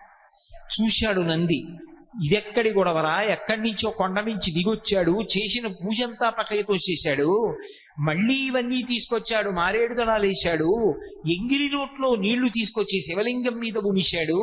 ఇప్పుడు ఈ దేవాలయాన్నంతటినీ ఎలా మళ్ళీ ప్రక్షాళన చేయడం, ఎలా ఈ పాపం నివృత్తి అవుతుందని అడిగాడు. అడిగితే ఏదో ప్రాయశ్చిత్తం చెయ్యాలన్నారు. మళ్ళీ దేవాలయం అంతా శుభ్రం చేశారు, మళ్ళీ శంకరుడికి అభిషేకం చేశారు, మళ్ళీ నైవేద్యం పెట్టారు, మళ్ళీ పునఃపూజ చేశాడు. మళ్ళీ బెంగ పెట్టుకుని అయ్యో ఏమిటో ఇలా అయిందనుకుని దేవాలయం తలుపులు వేసి ఇంటికి వెళ్ళిపోయాడు. మరునాడు ఉదయం మళ్ళీ వచ్చాడు. మళ్ళీ ఆ కిరాతుడు వస్తాడేమోనన్న భయంతో బెంగబెంగగా మళ్ళీ పూజ అంతా చేశాడు. మళ్ళీ వజ్రాలు వైఢూర్యాలు మాణిక్యాలు గోమేధికాలు మంచి ముత్యాలు వీటన్నింటితో పూజ పూర్తి చేశాడు. మహానైవేద్యం పెట్టాడు, మంత్రపుష్పం పెట్టాడు, తాంబూలం ఇచ్చాడు. అన్నీ పూర్తయిపోయి తను ఇంటికి వెళ్ళిపోవడానికి సిద్ధపడి లేచి సాష్టాంగ నమస్కారం చేసి నించున్నాడు. అంటే మళ్ళీ ఎక్కడి నుంచో కిరాతుడు పరిగెత్తుకొచ్చాడు. మళ్ళీ నిన్ననేం చేశాడో ఇవాళ కూడా అదే చేశాడు. మళ్ళీ గబగబా వచ్చాడు, ఆ శివలింగం మీద తన నోటిలో ఉన్నటువంటి నీటిని ముమిశాడు. పక్కన ఉన్నటువంటి కోనేటిలో స్నానం చేసి తీసుకొచ్చినటువంటి నీళ్లు, ఆ నీళ్లని ముమిశాడు. ఆ శివలింగాన్ని అంతటిని తుడిచేశాడు. మళ్ళీ తీసుకొచ్చి దిక్కుమాలిన గాజురాళ్ళు ఇక్కడ పెట్టారన్నాడు. ఆ గాజురాళ్ళు అని చెప్పి ఆ వజ్రవైఢూర్యాలు పక్కకి తోసేశాడు. తోసేసి తాను తీసుకొచ్చిన లేత మారేడు దళాలు చిన్న చిన్న ఉంటాయి, ఎర్ర రంగులో ఇంతంతే ఉంటాయి. అంత చిన్నవైతే మా స్వామి పాదం మీద పెట్టినప్పుడు సొక్కదు, హాయిగా ఉంటుంది ఆయన పాదాలకన్నాడు. ఆ చిన్ని చిన్ని మారేడు దళాల ఆయన మీద పెట్టాడు. ఇప్పుడు మా తండ్రి పాదాలు ఎంత అందంగా ఉన్నాయో అన్నాడు. శివలింగానికి పూజ చేశాడు. మనసులో దర్శనం చేసింది పరమశివుని యొక్క పాదముల జంట దర్శనం చేశాడు. మహానందపడిపోయాడు. అక్కడ ఉన్న ప్రసాదం నోట్లో వేసుకున్నాడు. తిరిగి మళ్ళీ కొండెక్కి వెళ్ళిపోయాడు. ఈ నంది బెంగ పెట్టుకున్నాడు.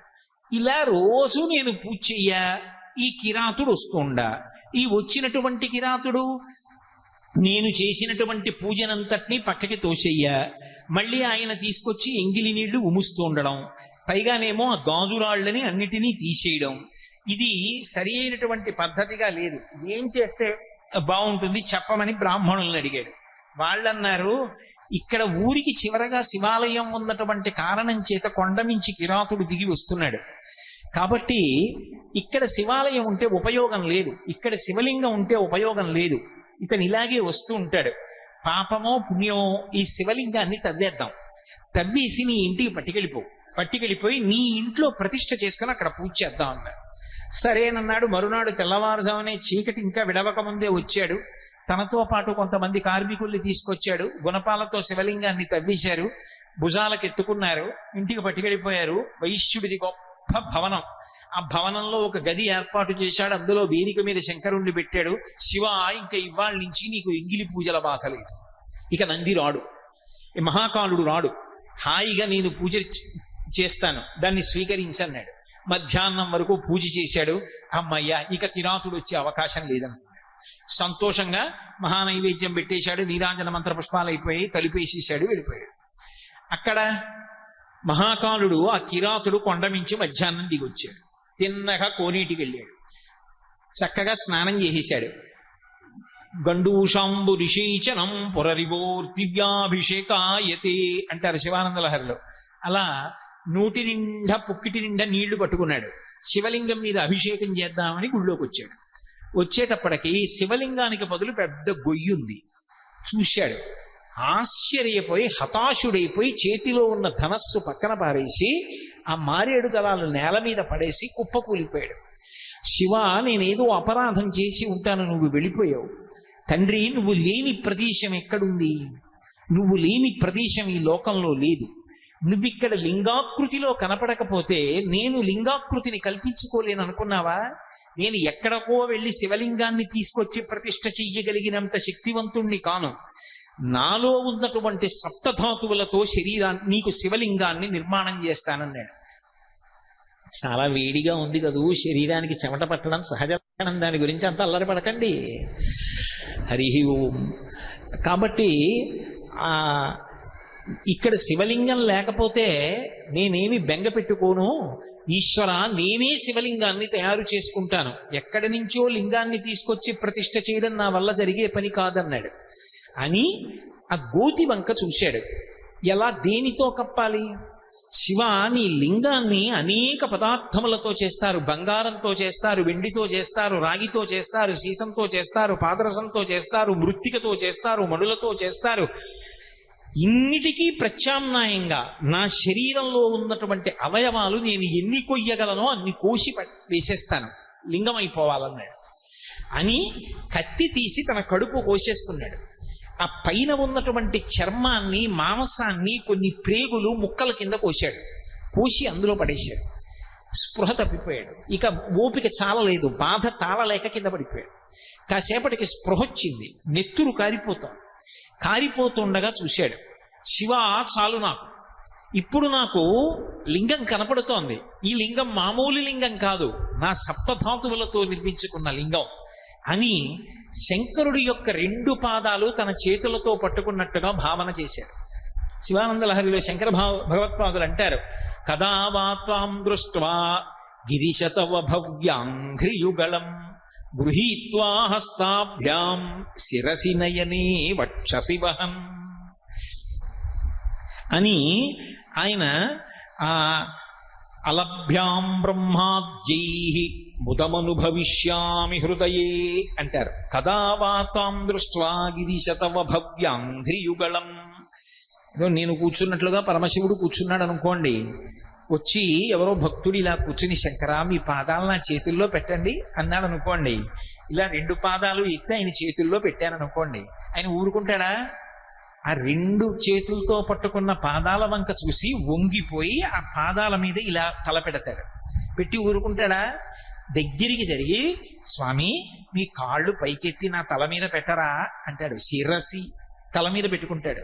పెట్టుకుని ఇలా 2 చేతులతో పెట్టుకుని నయనే ఆ 2 కాళ్ళు ఇలా చేతులతో పట్టుకుని వేళ్ల చివరి భాగాలు అమ్మ చిన్నప్పుడు పడిశం పడితే కర్పూరం బియ్యం కలిపి పల్చటి గుడ్డలో మూట కట్టి ముక్కు దగ్గర పెట్టి వాసన చూపించి తుమ్మించి పడిశం పోగొట్టినట్టుగా ఆ వేళ్ల చివరి భాగాలు పూల పొట్లాల తిత్తుల్లా ఉంటే వాటిని తీసుకొచ్చి కళ్ళకి ఇలా అద్దుకున్నాడు. ఇటు 5 వేళ్ళు ఇటు 5 వేళ్ళు కళ్ళకి తగిలాయి. శిరసి నయని వక్షసి వహన్ దగ్గరికి జరిగి శంకరుడు యొక్క 2 పాదాలు గుండెల మీద పెట్టుకున్నాడు. అబ్బా తండ్రి ఎంత చల్లటి పాదాలు! పొంగిపోయాడు. పొంగిపోయి ఆ బాగా వికసించినటువంటి తామర పూలు ఎలా ఉంటాయో అలా స్ఫుట జల జగంధాన్ పరిమళాన్, ఆ బాగా విచ్చుకున్నటువంటి తామర పువ్వులోకి ఇలా తలపెట్టారనుకోండి, అందులో ఓ చమత్కారం ఉంటుంది. మీరు ఎప్పుడైనా గమనించారో లేదో, తామర పువ్వు బాగా విచ్చుకుంటే ఆ రేకులు ఇలా వంగిపోతాయి ముందుకి పోయి, ఆ రేకుల యొక్క మొదట్లో చిన్న చిన్న నీటి బిందువులు ఉంటాయి, మధ్యలో దుద్దు ఉంటుంది. ఆ దుద్దు పైభాగం పసుపచ్చగా ఉంటుంది. దాని మీద సూదితో పెడితే కన్నాలు ఎలా ఉంటాయో అలా కన్నాలుండి పొక్కులు ఎక్కినట్టుగా పొక్కుల్లో ఉంటాయి. శంకరుడి కాళ్ళు విచ్చుకున్న పద్మాల్లా ఉంటాయిట.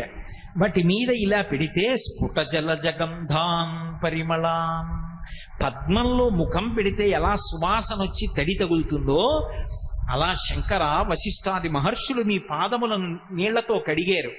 ఆ తడిన శిరస్సు కంటుకుంటుంటే ఆ వాసన పీలుస్తూ అలభ్యాం బ్రహ్మాద్యై బుధమనుభవిష్యామి హృదయే, బ్రహ్మాదులకు లభించినటువంటి ఆనందాన్ని మీ పాదములు పట్టుకుని నేను అనుభవించాలి. ఎవరు ఇది అనుభవిస్తున్నవాడు? ఒక కిరాతుడు, వేటాడి జీవించేటటువంటి ఒక వ్యక్తి తన శరీరాన్ని కోసేసి బండ పద్ధతిలో ప్రేగులు తుంపి మాంసం నెత్తురు గోతులో పడేసి దాన్ని శివలింగంగా చూస్తూ ఆ 2 చేతులతో శంకరుడి యొక్క పాదములు పట్టుకొని ధ్యానంలో తన బాధ మరిచిపోయాడు. తన బాధ మరిచిపోయి ఆనందంతో పరమశివుడి యొక్క పాదములను పట్టుకున్నానన్న సంతోషాన్ని అనుభవిస్తున్నాడు. చూశాడు శంకరుడు, ఆయన ఎక్కడ లేడు? ఆయన లేని ప్రదేశం ఉంటుందా? ఆయన వెంటనే వృషభవాహనారూఢుడై పార్వతీ సహితుడై దిగొచ్చాడు. ఇలా ముట్టుకుని లేపాడు. ఆయన యొక్క అమృతకర స్పర్శ తగలగానే ఈయన యొక్క శరీరం అంతా మళ్ళీ యథావిధిగా తయారైపోయింది. ఒక్కసారి లేచాడు, శంకరుణ్ణి చూశాడు. ఇదో నన్నయ్య గారి ఆదిపర్వంలో అంటే పరమ సంతోషంతో, ఆదిపర్వం కాదు ఆరణ్య పర్వంలో అంటే ఎంతో సంతోషంతో అర్జునుడు పరమశివుడు ప్రత్యక్షమైతే పెద్ద దండకం చేశాడు. శ్రీకంఠలో కేశలోకోద్భవస్థాన సంహారహారి మురారి ప్రియా చంద్రధారి మహేంద్రాది బృందారకానంద సందోహ సంధాయి పుణ్యస్వరూప విరూపాక్ష దక్షద్వరద్ధం సగాదేవ నీదైన తత్వంబు భావించి బుద్ధి ప్రధానంబు కర్మంబు విజ్ఞాన మధ్యాత్మ యోగంబు సర్వక్రియాకారణం వంచు నానా ప్రకారంబులన్ బుద్ధిమంతుల్ విచారించి చౌ నిన్ను భావింతు రీశాన సర్వీశ్వర సర్వసర్వజ్ఞ సర్వాత్మకాం నిర్వికార ప్రభావ భవానీపతి నీవు లోకత్రయీవర్తనంబుల్ మహావాయు ఖాత సోమర్క తోయంబు లంజేసి సంసార చక్రిక్రియాయంత్ర బాహుండ వైతాది దేవాది దేవ మహాదేవ నిత్యంబు నత్యంత యోగస్థితి నిర్మల జ్ఞాన దీప ప్రభజ్వాల విధ్వస్త నిస్సార సంసార మాయంధకారుల్ జితక్రోధ రాగాది దోషుల్ యతీంద్రుల్ యతత్ముల్ భవత్పాద పంకేరు హద్యాన డిండీర దారానుభూతిన్ సదా తృప్తులైరవ్యయా భవ్యసేవ్యా భవాభక్క భట్టారకా భర్గవాగత్స కుత్సాది నానాముని స్తోత్ర దత్తావధానాలలాటి క్షణోగ్రగ్ని భస్మీకృతానంగ భస్మానులిప్తంగ గంగాధర నీ ప్రసాదంబులన్ సర్వ గీర్వాణ గంధర్వులున్ చిత్త సాధ్యోరగేంద్ర మహేంద్రాదులున్ శాశ్వత ఐశ్వర్య సంప్రాప్తులైరీశ్వర విశ్వకర్త సురాభ్యర్చిత నాకు అభ్యర్థితంబుల్ ప్రసాదింపు కారుణ్యమూర్తి త్రిలోకైకనాథ మహాదేవదేవ నమస్తే నమస్తే నమః అన్నాడు. కానీ అలా చెప్పడానికి పాపం ఆయన కిరాతుడు. ఆయన శంకరుణ్ణి చూశాడు. ఆనంద పారవస్యంతో కన్నుల వెంట ఆనంద భాష్పాలు కారుతుండగా శంకరా అని ఆయన కాళ్ళ మీద పడిపోయి గట్టిగా పట్టుకున్నాడు. మహాకాళ అని 2 చేతులు భుజాలు పట్టుకుని పైకెత్తాడు. పైకెత్తి నా కోసం నీ కడుపు కోసేశావా, ప్రేగులు తుంపేశావా, శివలింగం కనపడలేదని ఇంత బెంగ పెట్టుకున్నావా, అంతటా నీ లేను, నిన్ను కాపాడను అన్నాడు. అనేటప్పటికీ ఆకాశంలో ఒక్కసారి అప్సరోగణం అంతా కూడా నృత్యం చేసింది. దేవతలందరూ దుందుబులు మోగించారు. అసాధారణ ప్రజ్ఞ, శంకరుడి యొక్క అనుగ్రహాన్ని పొందాడు ఒక కిరాతుడని. పుష్పవృష్టి పడింది. నంది చూశాడు, ఏమిటి ఇంత దేవదుందుబులు వినపడుతున్నాయి, తప్పెట్లు వినపడుతున్నాయి, అప్సరోగణములు నృత్యం చేస్తున్నాయి, ఆకాశంలోంచి పువ్వులు పడ్డాయి, ఏం జరిగిందని గబగబా ఆ అరణ్యం వైపుకు వచ్చాడు. తను కట్టిన శివాలయం దగ్గరే ఏదో మంచి హడావిడిగా ఉంది. గబగబా గుడిలోకి వచ్చి ద్వారం దగ్గర నిలబడి చూస్తున్నాడు.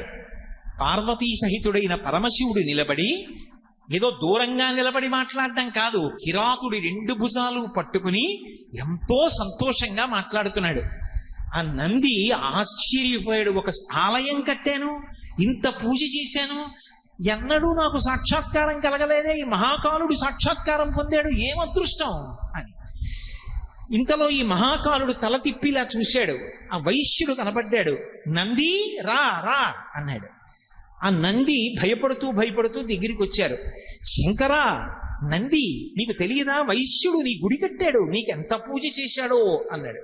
శివుడు ఇలా చూసి అన్నాడు, నందే వైశ్యుడా, ఏమో నాకు తెలియదు. ఆయనకి తెలియనిది ఉంటుందా? సర్వజ్ఞుడు. ఆయనకి తెలియంది ఏమిటి? ఈశాన సర్వ విద్యానాం ఈశ్వర సర్వభూతానాం బ్రహ్మాధిపతి బ్రహ్మణోధిపతి బ్రహ్మ శివోమే అస్తు సదాశివో.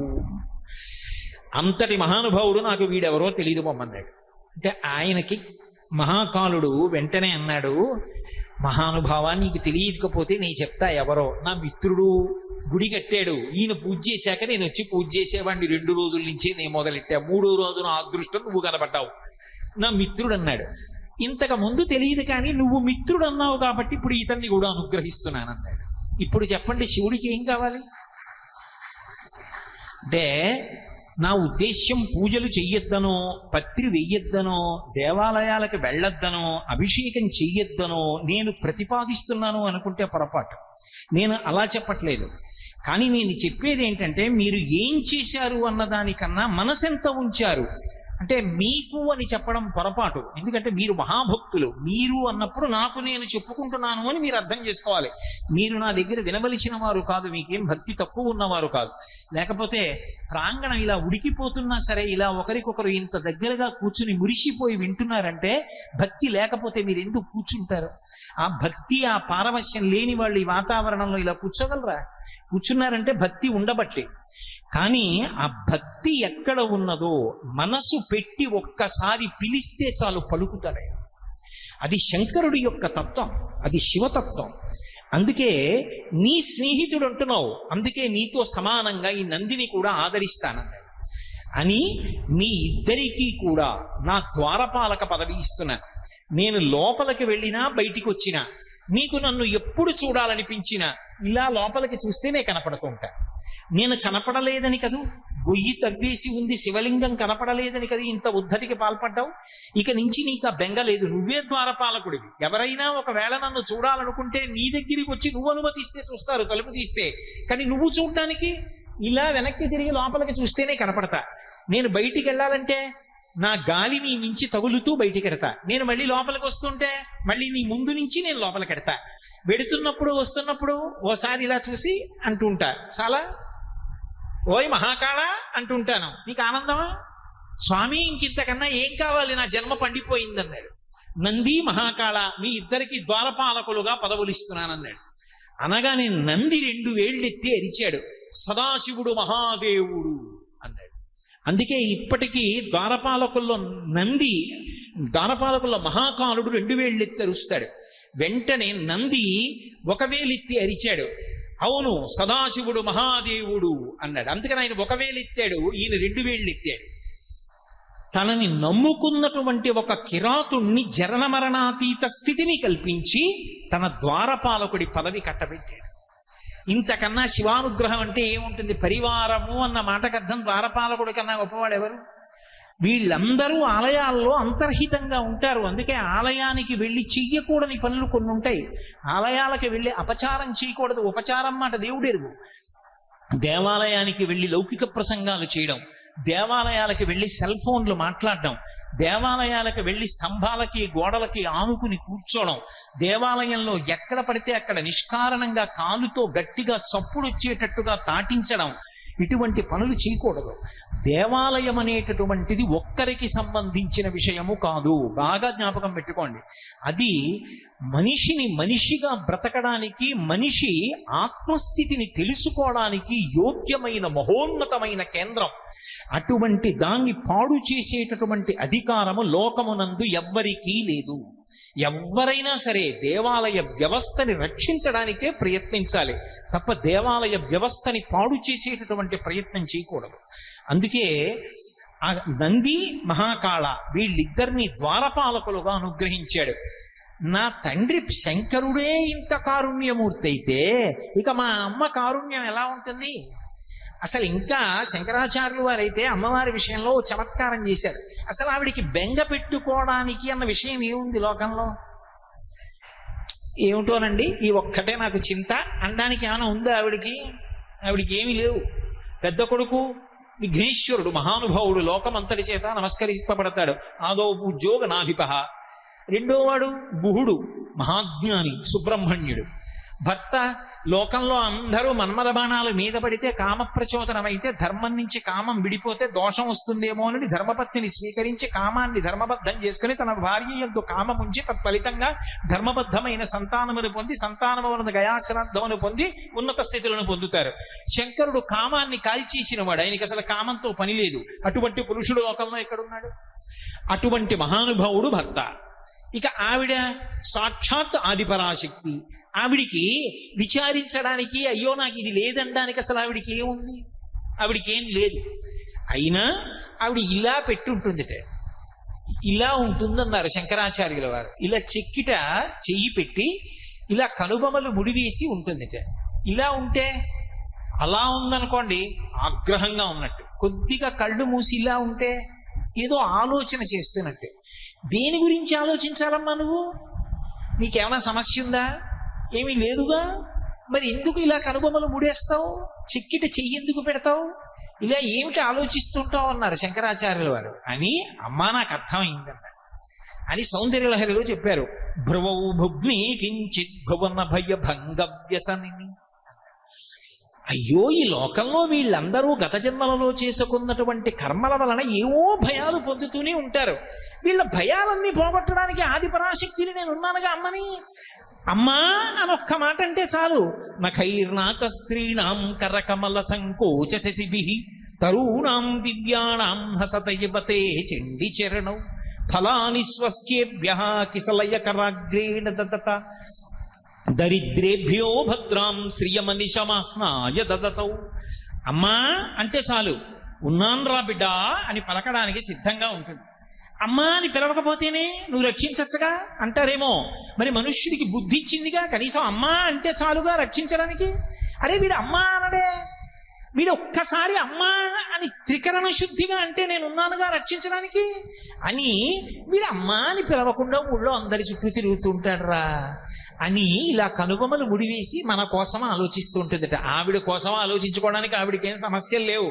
మన సమస్యల గురించి ఆలోచించి వీడు అమ్మా అంటే పరిష్కరించడానికి నేనున్నా అనడురా, ఏమి ఆశ్చర్యం రా అని కనుబొమ్మలు ముడివేసింది అమ్మవారు అన్నారు శంకరాచార్యుల వారు. అలా ఆ తల్లి కారుణ్యం అవధిలేని కారుణ్యం. ఆవిడ యొక్క అసలు దయ గురించి చెప్పడం ఎవరికీ సాధ్యం కాదు. దాశరథి కరుణాపయోనిధి అంటాడు రామదాసు గారు.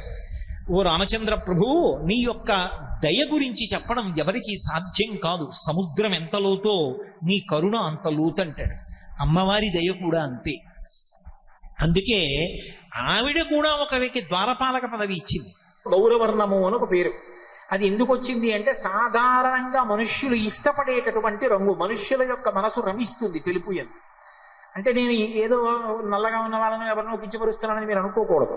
అలా అయితే పార్వతీదేవి నలుపు. రోజు నేను నమస్కారం పెట్టట్లా తల్లికి. నారాయణుడు నలుపు, స్వామికి నమస్కారం పెట్టట్లా. నేనేదో ఆ వర్ణము యొక్క విశేషాన్ని అన్నాను తప్ప దాని ఉద్దేశం నేనేదో మిగిలిన వాటిని తక్కువ చేయడం నా ఉద్దేశం ఎప్పుడూ కానే కాదు. కాబట్టి రాజుగారి పెద్ద భార్య చిన్నది మంచిది అంటే చిన్న భార్య చెడ్డది అని కాదు. నాకు పెద్ద భార్య గురించి తెలుసు, చెప్పాను అని అర్థం చేసుకోవాలి కదా. అంతేగాని అఘాయిత్య పాండిత్యంతో మాట్లాడకూడదు. కాబట్టి సితవపుహు, ఆయన తెల్లగా ఉంటాడు. తెల్లగా ఉన్న శంకరుడు కూర్చున్నాడు. ఆయనకి ఎప్పుడూ ఈ రంగులు, అందాలు, చందాలు ఇవన్నీ పట్టించుకున్నవాడైతే జగదంబ ఆవిడ సౌందర్యాన్ని మించిన సౌందర్యం ఎక్కడుంటుంది? అయినా ఆకులు కూడా తిండమ్మానేసి ఉపవాసాలు చేసి పరమశివుడి గురించి తపస్సు చేసి చిక్కిపోయి అపర్ణ అయిపోతే అప్పుడు ఆయన స్వీకరించాడు భార్యగా. బాహ్య సౌందర్యానికి లొంగడు శంకరుడు, అంతఃసౌందర్యానికి లొంగుతాడు. అటువంటి శివుడు పార్వతీదేవి వంక చూశాడు. అమ్మవారు చెయ్యి ఇక్కడ పెట్టింది, శంకరుడు చెయ్యి ఇలా పెట్టుకున్నాడు. ఆయన చెయ్యి తెల్లగా మెరిసిపోతోంది, ఆవిడ చెయ్యి నల్లగా ఉంది.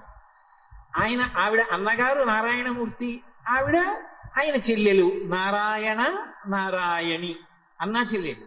శివ శివాని భార్యాభర్తలు, భవ భవాని భార్యాభర్తలు, రుద్ర రుద్రాణి భార్యాభర్తలు, భర్గ భార్గవి వాళ్ళిద్దరూ భార్యాభర్తలు. అలాగే హంస హంసిని భార్యాభర్తలు, నారాయణ నారాయణి భార్యాభర్తల గారు అన్నా చెల్లెళ్ళు. నారాయణమూర్తి అమ్మవారు వీళ్ళిద్దరూ అన్నా చెల్లెళ్ళు. అందుకే ప్రతిజ్ఞ కూడా ఇద్దరిది ఒకటే. ఇద్దరూ అవతార స్వీకారం చేస్తారు, ఇద్దరిది అలంకార ప్రియత్వం, ఇద్దరూ రాక్షస సంహారం చేస్తారు. అందుకే ఆయన పరిత్రాణాయ సాధూనాం వినాశాయ దుష్కృతాం ధర్మ సంస్థాపనార్థాయ సంభవామి యుగే యుగే అంటాడు ఆయన. ఎప్పుడెప్పుడు ధర్మమునకు ఇబ్బంది కలుగుతుందో అప్పుడప్పుడు నేను అవతార స్వీకారం చేస్తాను. నన్ను ఒక ఆకారంతో చూడకుండా ఉండలేని పరితపించినటువంటి మహాభాగవతోత్తములైనటువంటి వాళ్ళ కోరిక తీర్చడానికి ఒక రూపాన్ని పొంది వస్తానంటాడు. అమ్మవారు యదా యదా హి సాధూనాం దుఃఖం భవతి దానవా తదా తేషాంచ రక్షార్థం దేహం సంధారయామ్యహం అంటుంది దేవి భాగవతంలో. ఎప్పుడెప్పుడు పరమ సాధు పురుషులైనటువంటి వాళ్ళు నన్ను దర్శనం చెయ్యాలనుకుంటారో అప్పుడప్పుడు వాళ్ళ కోరిక తీర్చడానికి ఒక రూపంతో వస్తానంటూ ఉంటుంది. అంతే తప్ప అది నిజంగా అలా రంగులని కాదు. అందుకే నారాయణ నారాయణి ఇద్దరు చేసే పనులు ఒక్కలా ఉంటాయి. కాబట్టి ఇద్దరూ ధర్మాన్ని కాపాడతారు, ఇద్దరూ అవతార స్వీకారం చేస్తారు, ఇద్దరూ రాక్షస సంహారం చేస్తారు, ఇద్దరూ భక్తుల్ని కాపాడతారు. అందుకే ఆయన నలుపు, ఆవిడ నలుపు. నారాయణ నారాయణి అన్నా చెల్లెలు. అందుకని అమ్మవారు నల్లగా ఉంటుంది. అందుకే పుట్టగానే హిమవంతుడికి కూతురు పుట్టింది అనగానే నారదుడు వెళ్ళాడు. పేరు పెట్టండి మహాశయ ఈ పిల్లకన్నారు. ఆయన చూశాడు, నల్ల పిల్ల కాళీ అన్నాడు. కాళీ అంటే నల్లగా ఉండే పిల్ల అని దాని అర్థం. కాళీ శంకరుడు ఏదో నల్లగా ఉంటుందని కాదు, పరమ ప్రేమతో కాళీ కాళీ అని పిలుస్తుండేవాడు. ఒక రోజు ఎందుకో ఆయనకి పాపం మా స్వామికి అసలు అలాంటి లక్షణాలు లేవు, దేవతా కార్యం ఒకటి జరగవలసి ఉంది. అందుకని ఆయన ఏం చేశాడు, తన చెయ్యి ఇలా పెట్టాడు, అమ్మవారు చెయ్యి పక్కనెట్టింది. ఓసారి ఇలా చూసుకున్నాడు, ఓసారి ఇలా చూశాడు, ఓసారి ఇలా చూసుకున్నాడు, ఓసారి ఇలా చూశాడు అన్నాడు. తెల్లటి వాణ్ణి నల్లటి పిల్ల అని ఓ దొంగ నవ్వు నవ్వి కాళీ అన్నాడు. ఆవిడంది, ఎంత మాట అన్నారు స్వామి అంటే, మీకు తగిన దానను కాననేగా మీ ఉద్దేశ్యం, మీ తెలుపుకు తగిన తెలుపు నాది కాదు, మీరు తెల్లటి వారు నేను నల్లటి దాన్ని అని కదా మీ ఉద్దేశ్యం. కళాభ్యాం చూడాలంకృత శశికళాభ్యాం నిజతప ఫలాభ్యాం భక్తేషు ప్రకటిత ఫలాభ్యాం భవతు మే శివాభ్యాం అస్తోక త్రిభువన శివాభ్యాం హృది పునర్భవాభ్యాం ఆనంద స్ఫురదను భవాభ్యాం నతిరియం అని కదా శంకరులు. నిజతప ఫలాభ్యాం, ఒకరి తపస్సుకు ఒకరు ఫలమైన వారు. నీకు తగిన దానను ఒక చిన్న విషయంలోనైనా నేను కానన్న మాట నేను భరించలేదు. నువ్వు నన్ను నల్లగా ఉన్నానని కాళీ అన్నావు, నాకు ఆ మాట బాధేసింది. రోజు పిలిచినట్టు పిలవలా, ఇలా చూసుకున్నావు అలా చూసావు, ఇలా చూసుకున్నావు ఇలా చూసావు, కాళీ అన్నావు, దొంగ నవ్వు నవ్వావు. అంటే నేను నల్లపిల్లనని నీ ఉద్దేశం. నేను కూడా తపస్సు చేసి మీతో సమానమైన వర్ణాన్ని పొందుతాను, నన్ను అనుమతించండి. ఆయన తెల్లబోయి అన్నాడు, ఏమిటి ఏదో సరదాగా నేను రోజు అన్నట్టుగా కాకుండా కాళీ అన్నాను. అనే ముందు ఒకసారి ఇలా చూసుకుని అలా చూశాను. అందుకే తపస్సు చేసి ఏకంగా ఈ రంగు వదిలి కొత్త రంగు పొందుతావా? అలా అనుకోకు కాళీ, కూర్చో. అబ్బెబ్బే ఇదేం కుదరదు. మీకు తగిన దానను నేను ఒక్క చిన్న విషయంలోనైనా కానన్న భావన నేను భరించలేను. కాబట్టి నేను వెళ్ళి తపస్సు చేసి వస్తాను, నన్ను అనుమతించాను. శుభం భూయాతు, వెళ్ళిగా అన్నాడు.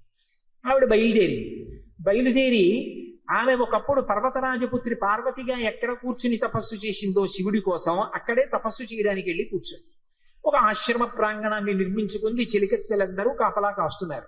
చతుర్ముఖ బ్రహ్మగారు పరిగెత్తుకొచ్చి అమ్మా అమ్మా అమ్మా అమ్మా, నీకు ఇది తగిన పనేనా? లోకంలో తపస్సు చేసిన వాళ్ళందరినీ నువ్వు అనుగ్రహిస్తావు, నువ్వు తపస్సు చేయడం ఏమిటి? ఎవరి కోసం తపస్సు చేస్తున్నావు అన్న? నీ గురించే. అయ్యి బాబా, ఇది నేనే, నా గురించి తపస్సు ఎందుకమ్మా? కింకరుణ్ణి చిటిక వేసి పిలిస్తే వస్తా. నీకేం కావాలి? నా గురించి తపస్సు ఎందుకమ్మా అన్నాడు. ఆవిడంది, అలా అనకు ఓ బ్రహ్మ, నీకు నాతో ఉన్న అనుబంధము 3 రకాలుగా ఉంది. ఒకటి, నువ్వు నాకు కొడుకు. ఇంకొకటి, నువ్వు నాకు మామగారు. ఇంకొకటి, నువ్వు నాకు తాతగారు. అందుకని నీ గురించి తపస్సు చేస్తున్నాను. ఇప్పుడు ఆయన 4 ముఖాల మీద చేతులు పెట్టుకుని అన్నాడు, ఇది ఎక్కడి ప్రారంధం? నేను నీకు కొడుకు ఏమిటి, మామగారు ఏమిటి, తాతగారు ఏమిటి, ఎలాగమ్మా అన్నాడు. ఆవిడండి, ఈ సమస్త బ్రహ్మాండములను శంకరుడు తనలోకి లయం చేసుకుంటాడు మహాప్రలయంలో. అన్నీ ఆయన కుక్షిలో ఉన్నాయి. వీటన్నింటినీ మళ్ళీ పునరుత్పత్తి చెయ్యాలనుకున్నప్పుడు ఎవరు చేస్తారు సృష్టి? బ్రహ్మగారు చెయ్యాలి. 4 వేదములు ఇచ్చి బ్రహ్మగారిని మొదట సృష్టించాలి. కాబట్టి ఇప్పుడు నువ్వు శంకరుడికి ఏమవుతావు? కొడుకు అవుతావు. కాబట్టి శంకరుడికి కొడుకు అయితే నాకేమవుతావు? కొడుకు అవుతావు. కాబట్టి నువ్వు నాకు కొడుకువి. అవునా? అవునమ్మా, నిజమే, కొడుకుని. నువ్వు నాకు మామగారివి కూడా. అమ్మ, నేను నీకు మామగారిని ఎప్పుడు అయ్యాను అంటే, ఒకానొకప్పుడు ఈ సృష్టి చేయమంటే నువ్వు ప్రజాపతుల్ని సృష్టిస్తే ప్రజాపతులందరూ వైరాగ్య భావంతో తపస్సు చేసుకోవడానికి వెళ్ళిపోయారు. అసలు ఈ సృష్టి ఎలా జరుగుతుంది, తామర తంపరగా సృష్టి ఎలా పెరుగుతుంది అని నీకు అనుమానం వచ్చి మనసులో బాధపడి పరమేశ్వరుణ్ణి ప్రార్థన చేశావు. ఆయన నీ లలాటంలోంచి బయటికి వచ్చాడు. రుద్రస్వరూపంతో ఎదురుగుండా వచ్చి నిలబడి, బెంగ పెట్టుకోపోయి అర్ధనారీశ్వర స్వరూపాన్ని సృష్టిస్తున్నాను లోకంలో. ఆడ మగ అని 2 శరీరాలు ఏర్పడతాయి. ఒకరి పట్ల ఒకరికి ఆకర్షణ ఉంటుంది, దానివల్ల సృష్టి జరుగుతుంది ఇక పైన అని వరం ఇచ్చాడు. అప్పుడు నీ నొసటి నుంచి శంకరుడు బయటికి రుద్రస్వరూపంతో వచ్చాడు. కాబట్టి రుద్రుడు నీకు కొడుకయ్యాడు. కాబట్టి నేను రుద్రాని కనుక, ఆయన భార్యని కనుక, ఆయనని కన్నా తండ్రివి నువ్వు కనుక, నువ్వు నాకు మామగారివి. కాబట్టి నేను గౌరవించాలా వద్దా? మామగారిని అమ్మ గౌరవించాలి. అంటే నేను ఒకసారి కొడుకు, ఓసారి మామ. బాగుందమ్మా. తాతని ఇప్పుడు అయ్యాడు. హిమవత్ శర్మ, హిమవత్ పర్వతం నీకు కుమారుడుగా లోకంలో పిలువబడతాడు. అవునా కాదా? అవునమ్మా, హిమవత్ పర్వతం నా కొడుకే. హిమవంతుడు నీకు కొడుకు అయితే హిమవంతుడి కూతుర్ని కాబట్టి నాకు హైమవతి అని పేరు. ఇప్పుడు నా తండ్రి హిమవంతుడైతే హిమవంతుడికి తండ్రివి నువ్వైతే నువ్వు నాకేమవుతావు? తాతవేనా? అవునమ్మా, తాతని. అందుకు తపస్సు చేశాను. ఏం కావాలమ్మా? దేని గురించి అల్లరంతా అని అడిగాడు. అడిగితే ఏమీ లేదు, శంకరుడు ఏమిటో ఇలా చూశాడు అలా చూశాడు కాళీ అన్నాడు. ఈ వర్ణం పోయి తెల్లటి వర్ణం పొందాలనుకుంటున్నాను. అది ఉట్టి తెలుపు కాదు, తెలుపు పసుపుకి కూడా గౌరవర్ణం అని పేరుంది. 2 కలిసినటువంటి కాంతితో కూడిన వర్ణాన్ని పొందుతాను.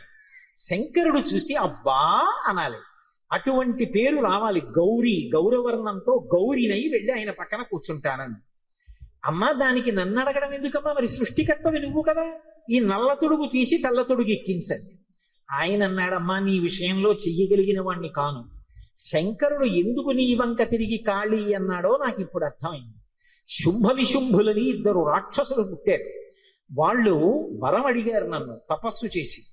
అయోనిజ అయినటువంటిది, పెళ్లి కానిటువంటిది, కుమారి అయినటువంటిది, మహాసౌందర్య రాశి అయినటువంటి ఒక ఆడదాని చేతిలో మేము చచ్చిపోతామని వరం అడిగారు. అమ్మా, శంకరుడు దేవతల కార్యం తీర్చడానికి నువ్వు తపస్సు చెయ్యాలన్న కోరిక పుట్టేటట్టుగా బుద్ధి ప్రచోదనం చేసి నిన్ను పంపాడు. అమ్మా, నీ నల్ల తొడుగు విడిచిపెట్టి దానికి ప్రాణప్రతిష్ఠ చెయ్యి. కౌశికి అని పేరు వస్తుంది ఆ రూపానికి. నల్లటి రూపంలో ఉన్న కుమారి కనుక ఆమె యవ్వనంలో ఉంది కాబట్టి, అయోనిజ కాబట్టి ఇప్పుడు ఆమె సింహవాహనారూఢ అవుతుంది. సింహాన్ని బహూకరిస్తాను. ఆ వాహనం మీద వెళ్ళి శుంభుల్ని పరిమారుస్తుంది. అమ్మా నువ్వు గౌరవర్ణం పొంది శంకరుడి దగ్గరికి వెళ్ళారు. చాలా సంతోషం అంది. ఆవిడ నల్లటి తొడుగు విడిచిపెట్టింది. ఆ నల్ల తొడుగు విడిచిపెట్టేసినప్పుడు దానికి ప్రాణాన్ని ఇచ్చింది. ఇస్తే కౌశికి అన్న పేరుతో వేరొక అమ్మవారు ఆ నల్లటి శరీరంలోకి వచ్చింది. ఆమె శుంభ సంహారం చేసింది. అమ్మవారు వెనక్కి తిరిగి వెళ్ళిపోతోంది శంకరుడి దగ్గరికి. వెళ్ళిపోతున్నప్పుడు ఆవిడ వెంట ఒక పులి బయలుదేరి. బ్రహ్మగారు చూసి అన్నాడు, అమ్మాయి ఏమిటమ్మా ఈ పులి కూడా నీ వెంట వస్తోంది, ఇదేవరమ్మా అన్నాడు. ఈ వ్యాఘ్రం సహజంగా స్వభావం చేత క్రౌర్యము కలిగినటువంటి ప్రాణి. ఇది నేను తపస్సు చేస్తూ ఉండగా నన్ను చెనకడం కోసమని వచ్చింది. ఇది వస్తూ నన్ను చూసింది. చూడగానే నా దర్శనం అవ్వగానే దానిలో ఉన్నటువంటి క్రౌర్యం అంతా పోయింది. పరమసత్వ గుణంతో ఉంది. పైకి పులి దేహం, కానీ లోపల పరమ భక్తుడైపోయి ఉంది.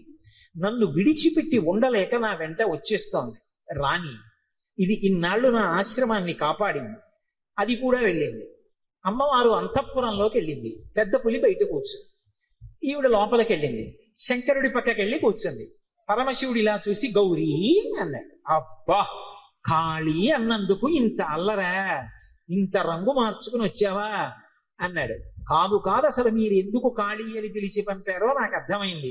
ఇప్పుడు మీ మనసుకు ముచ్చటే కదా నేను ఇలా ఉంటే. మీకన్నా ఇంత తక్కువ దానన్నా కూడా నేను అంగీకరించలేదు.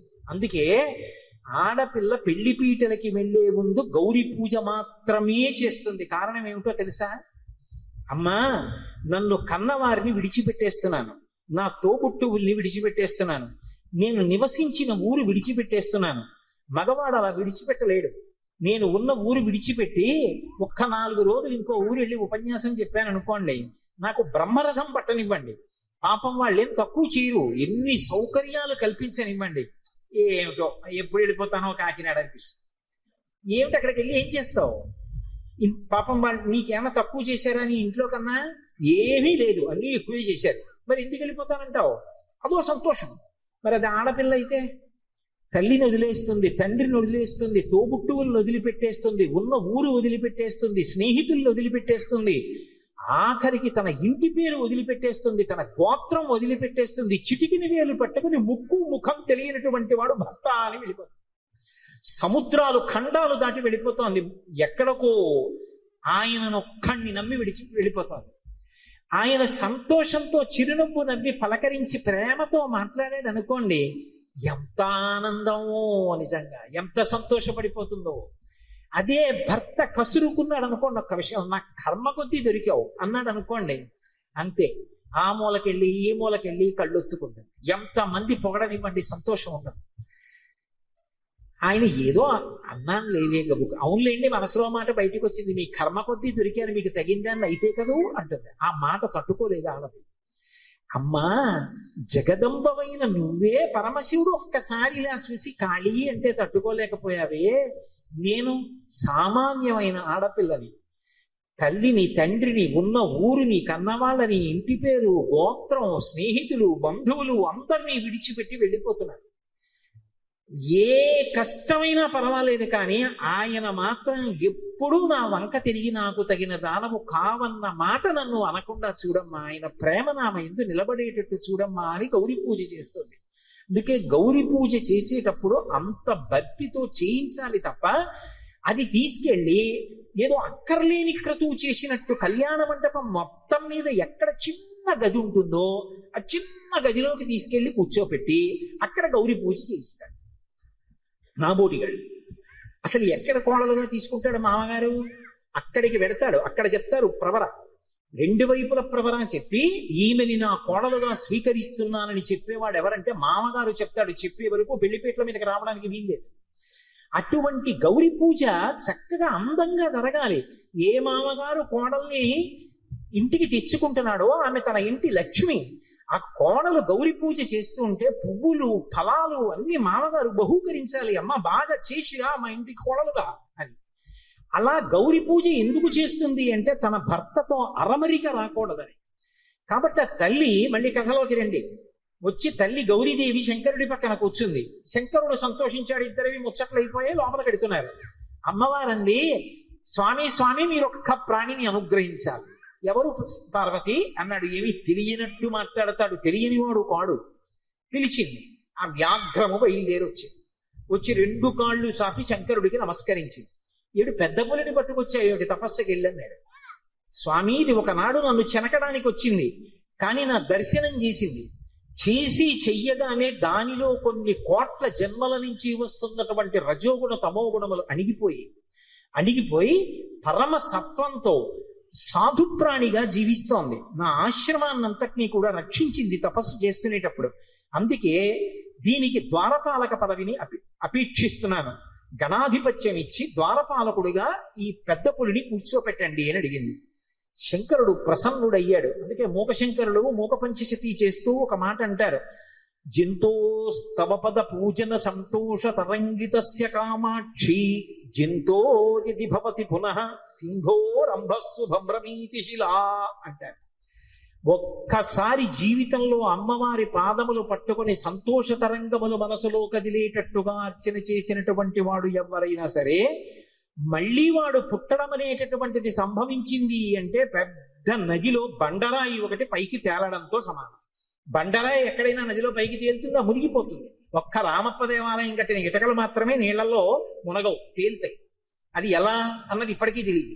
అక్కడ ఇటకలు ఒక్కటే నీళ్లలో తేలుతాయి, మిగిలినవి ఏవైనా ములుగుతాయి. రామేశ్వరంలో రాళ్ళు తేలుతాయి.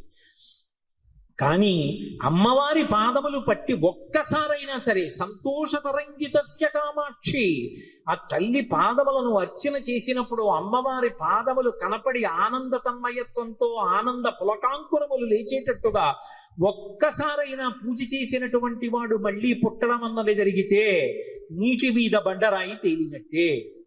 అంటే ఆ తల్లి అనుగ్రహ విశేషం అటువంటిది. అటువంటి తల్లిని దర్శనం చేసి ఆశ్రమ ప్రాంగణంలో నిలబడి అన్నేళ్లు ఆవిడతో పాటుగా ఉండి ఆశ్రమాన్ని సంరక్షించినటువంటి పెద్ద పులి యందు ఇక క్రౌర్య భావన ఉంటుందా? అందుకే ఈ పెద్ద పులికి ద్వారపాలక పదవి కట్టపెట్టండి అని అడిగింది. శంకరుడు నవ్వి, ఈ వ్యాఘ్రానికి పేరు ఉంచుతున్నాను, దీని పేరు సోమనంది అన్నాడు. ఆ పెద్ద పులి పేరు సోమనంది. అంటే నిన్న నేను చెప్పినటువంటి నవనందులు ఉన్నాయే, అందులో నంది కాదు ఇది. నంది అంటే ఆనందం ఇచ్చున్నది అని, చల్లని ఆనందము అంటే సంతోషకరమైన ప్రవర్తన కలిగినది. అందుకని సోమనంది అని పేరుంచుతున్నాను. దీనికి ద్వారపాలక పదవి కట్టబెడుతున్నాను. ఈ పెద్ద పులి కూడా ఎప్పుడూ కూడా మన ద్వారమునందు నిలబడి రక్ష చేస్తూ ఉంటుంది, లోపలికి వచ్చే వాళ్ళని బయటికి వెళ్ళే వాళ్ళని నియంత్రిస్తుంది అని పదవి కట్టబెట్టాడు. ఆ తల్లిదండ్రుల యొక్క అనుగ్రహము ఎంత అవధి లేనిదై ఉంటుంది అంటే, కేవలముగా ఒక్కసారి నమస్కరించి ఒక్కసారి చూసి పరవశించినంత మాత్రం చేత తమ పరివారంలోకి తీసుకున్నారు ద్వారపాలకులు. అలా వచ్చిన వాళ్ళు నంది, మహాకాలుడు, సోమనంది వీళ్ళందరూ శివాలయంలో ద్వారపాలకులుగా ఉంటారు. అలాగే మహానుభావుడైనటువంటి వాడు కాలభైరవుడు. కాలభైరవుడి వృత్తాంతం గురించి కాశీఖండంలో ఎంత గొప్పగా చెప్తారంటే, మనిషి తట్టుకోలేని కష్టాలలో అత్యంత భయంకరమైనటువంటి కష్టం కారాగారవాసం. కారాగారవాసం అంతటి భయంకరమైన కష్టాన్ని ఎదుర్కోవలసి వచ్చినప్పుడు కూడా కాలభైరవ చరిత్ర చదివినా, కాలభైరవాష్టకం చదివినా, కాలభైరవోపాసనం చేసినా వాళ్ళు రక్షింపబడతారు అంటుంది శాస్త్రం. అంత అద్భుతమైనటువంటి మూర్తి ఆ కాలభైరవుడు. సాక్షాత్ పరమేశ్వరుడే కాలభైరవుడిగా ఆవిర్భవించాడు ఒకానొకప్పుడు. కాలభైరవావతారంలో ఆయన లోకానికి కొన్ని మర్యాదలు నేర్పాడు. అందుకే ఒకప్పుడు అందరికీ ఎలా అతిశయం కలుగుతూ ఉంటుందో, గర్వం కలుగుతూ ఉంటుందో, అలా త్రిమూర్తుల యందు కూడా ఇటువంటి పోకడ ఒకటి రజోగుణ సంబంధమైనటువంటి వారి యందు కలుగుతూ ఉంటుంది. సృష్టికర్త అయినటువంటి చతుర్ముఖ బ్రహ్మగారు సహజంగా రజోగుణ తత్వంతో ఉంటాడు, అందుకే ఎరుపు రంగుతో ఉంటాడు. ఆయనకి ఒకప్పుడు ఎందుకో ఒక భావన కలిగింది, ఆయనకి 5 తలలు ఉండేవి.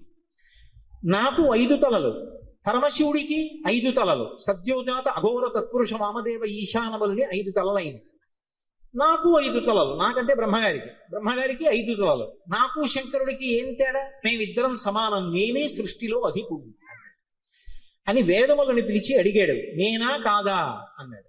ఋగ్వేదము, సామవేదము, యజుర్వేదము, అథర్వణ వేదము కూడా నువ్వు కాదు, పరమశివుడే సృష్టికంతటికి కూడా మహాపురుషుడు, ఆయననే వేదములన్నీ కొలుస్తున్నాయని చెప్పి ఆయన అంగీకరించలేదు. ఆయన అహంకారం తగ్గించడానికి శంకరుడు సభలోకి ప్రవేశించాడు. ప్రవేశిస్తే ఒక్కొక్కసారి అతిశయం, గర్వం అనేటటువంటిది కలగకూడదు, కానీ అది కలిగితే ఎంతటి వారిని కూడా ఎలా పడగొట్టేస్తుంది అన్నదానికి ఈ ఆఖ్యానాలన్నీ వస్తాయి. రామకృష్ణ పరమహంస ఒక అద్భుతమైన మాట చెప్పేవారు.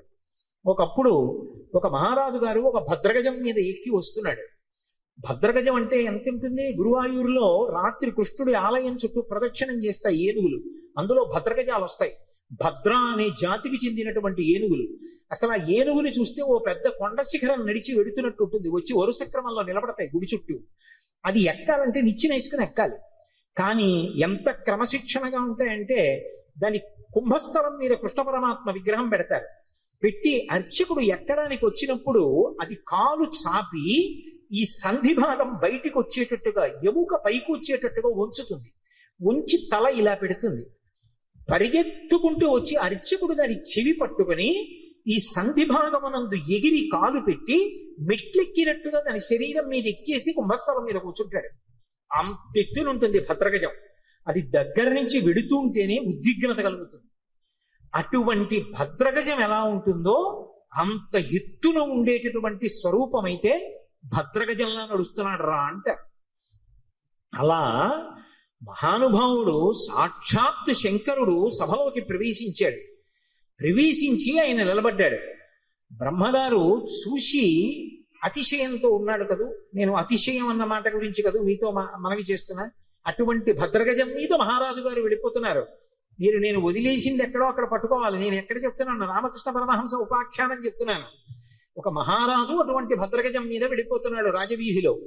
అటువంటి ఏనుగు వస్తోందంటే దాని ఒక్కొక్క కాలు ఇంతంత లావు ఉంటుంది. పాదం ఎత్తి వేస్తే గుండ్రంగా ఉంటుంది.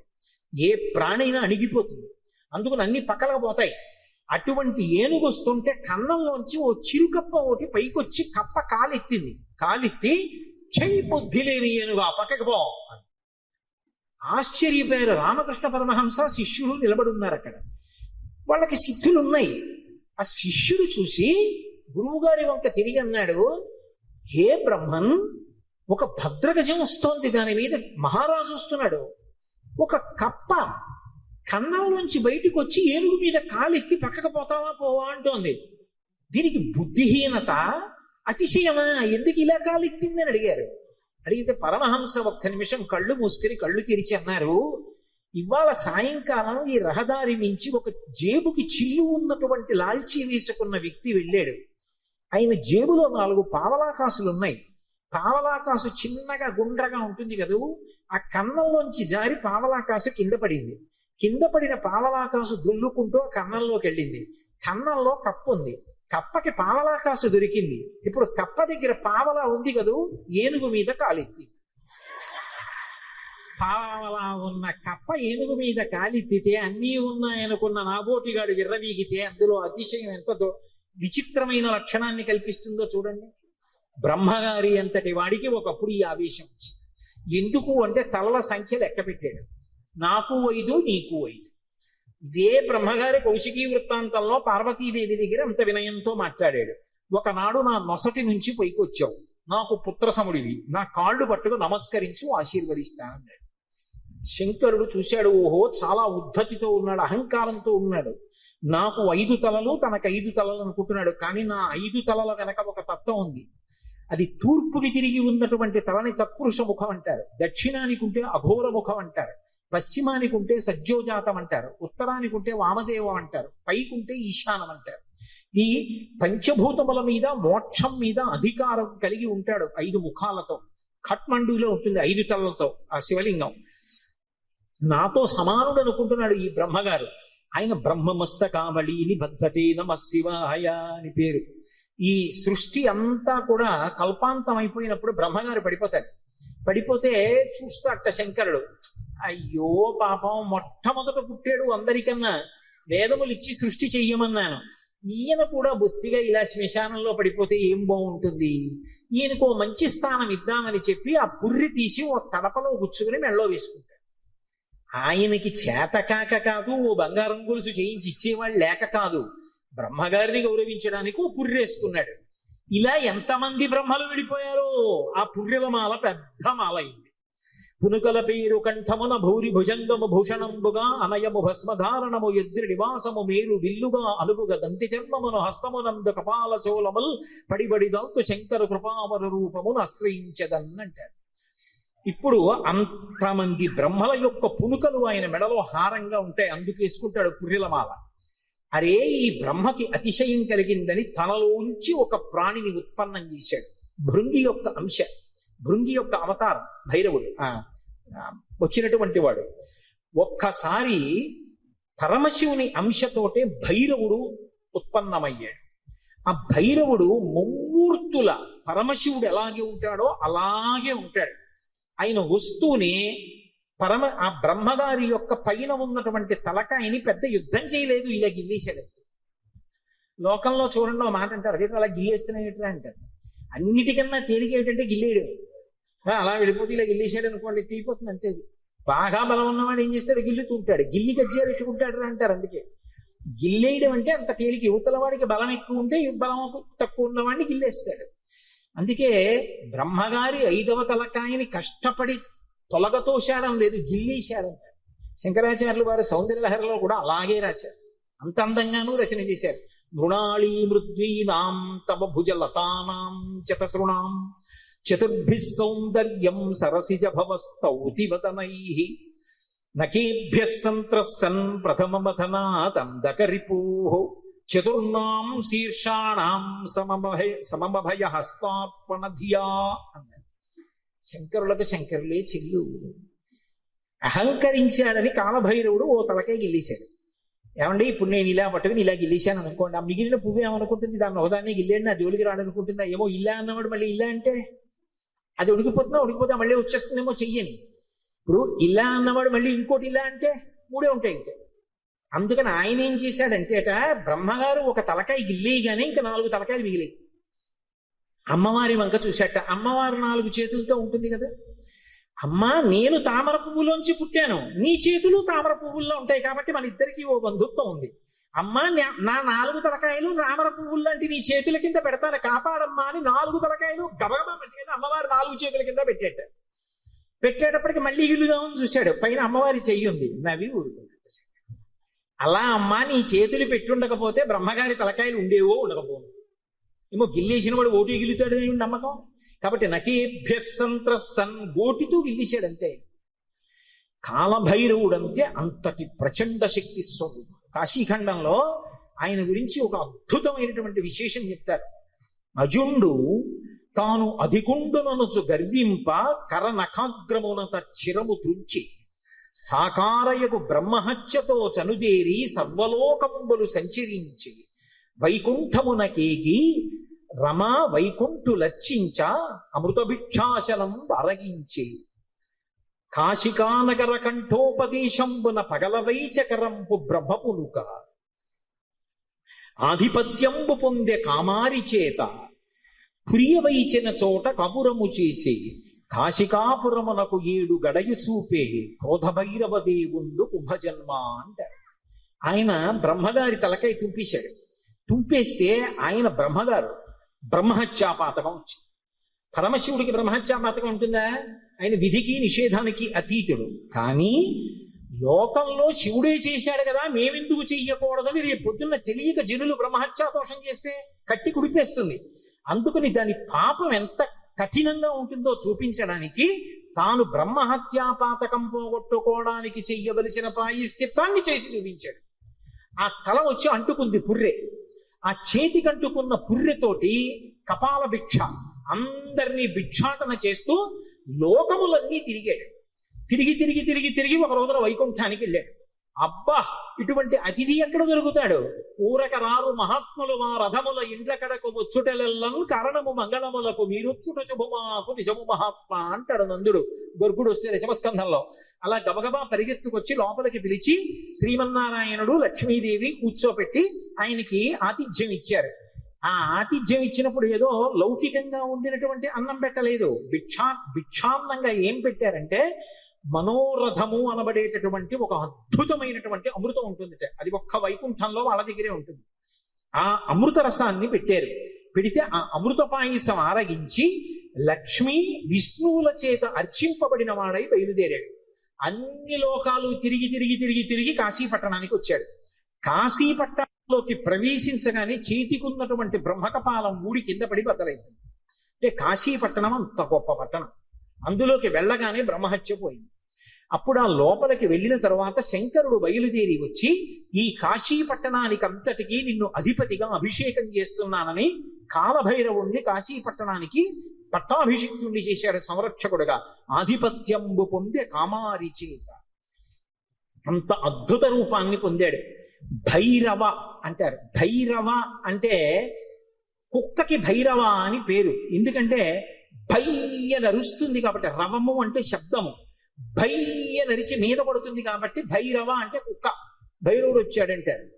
కాదు, భైరవ అన్న మాటకు అర్థం ఏమిటంటే ఎవరిని చూస్తే హడిలిపోతామో, ఎవరిని చూస్తే భయం వేస్తుందో, ఎవరిని చూస్తే ఇక బుద్ధి పని చెయ్యదో అటువంటి భయంకరమైనటువంటి రూపంతో ఉండేటటువంటి వాడికి భైరవ అని పేరు.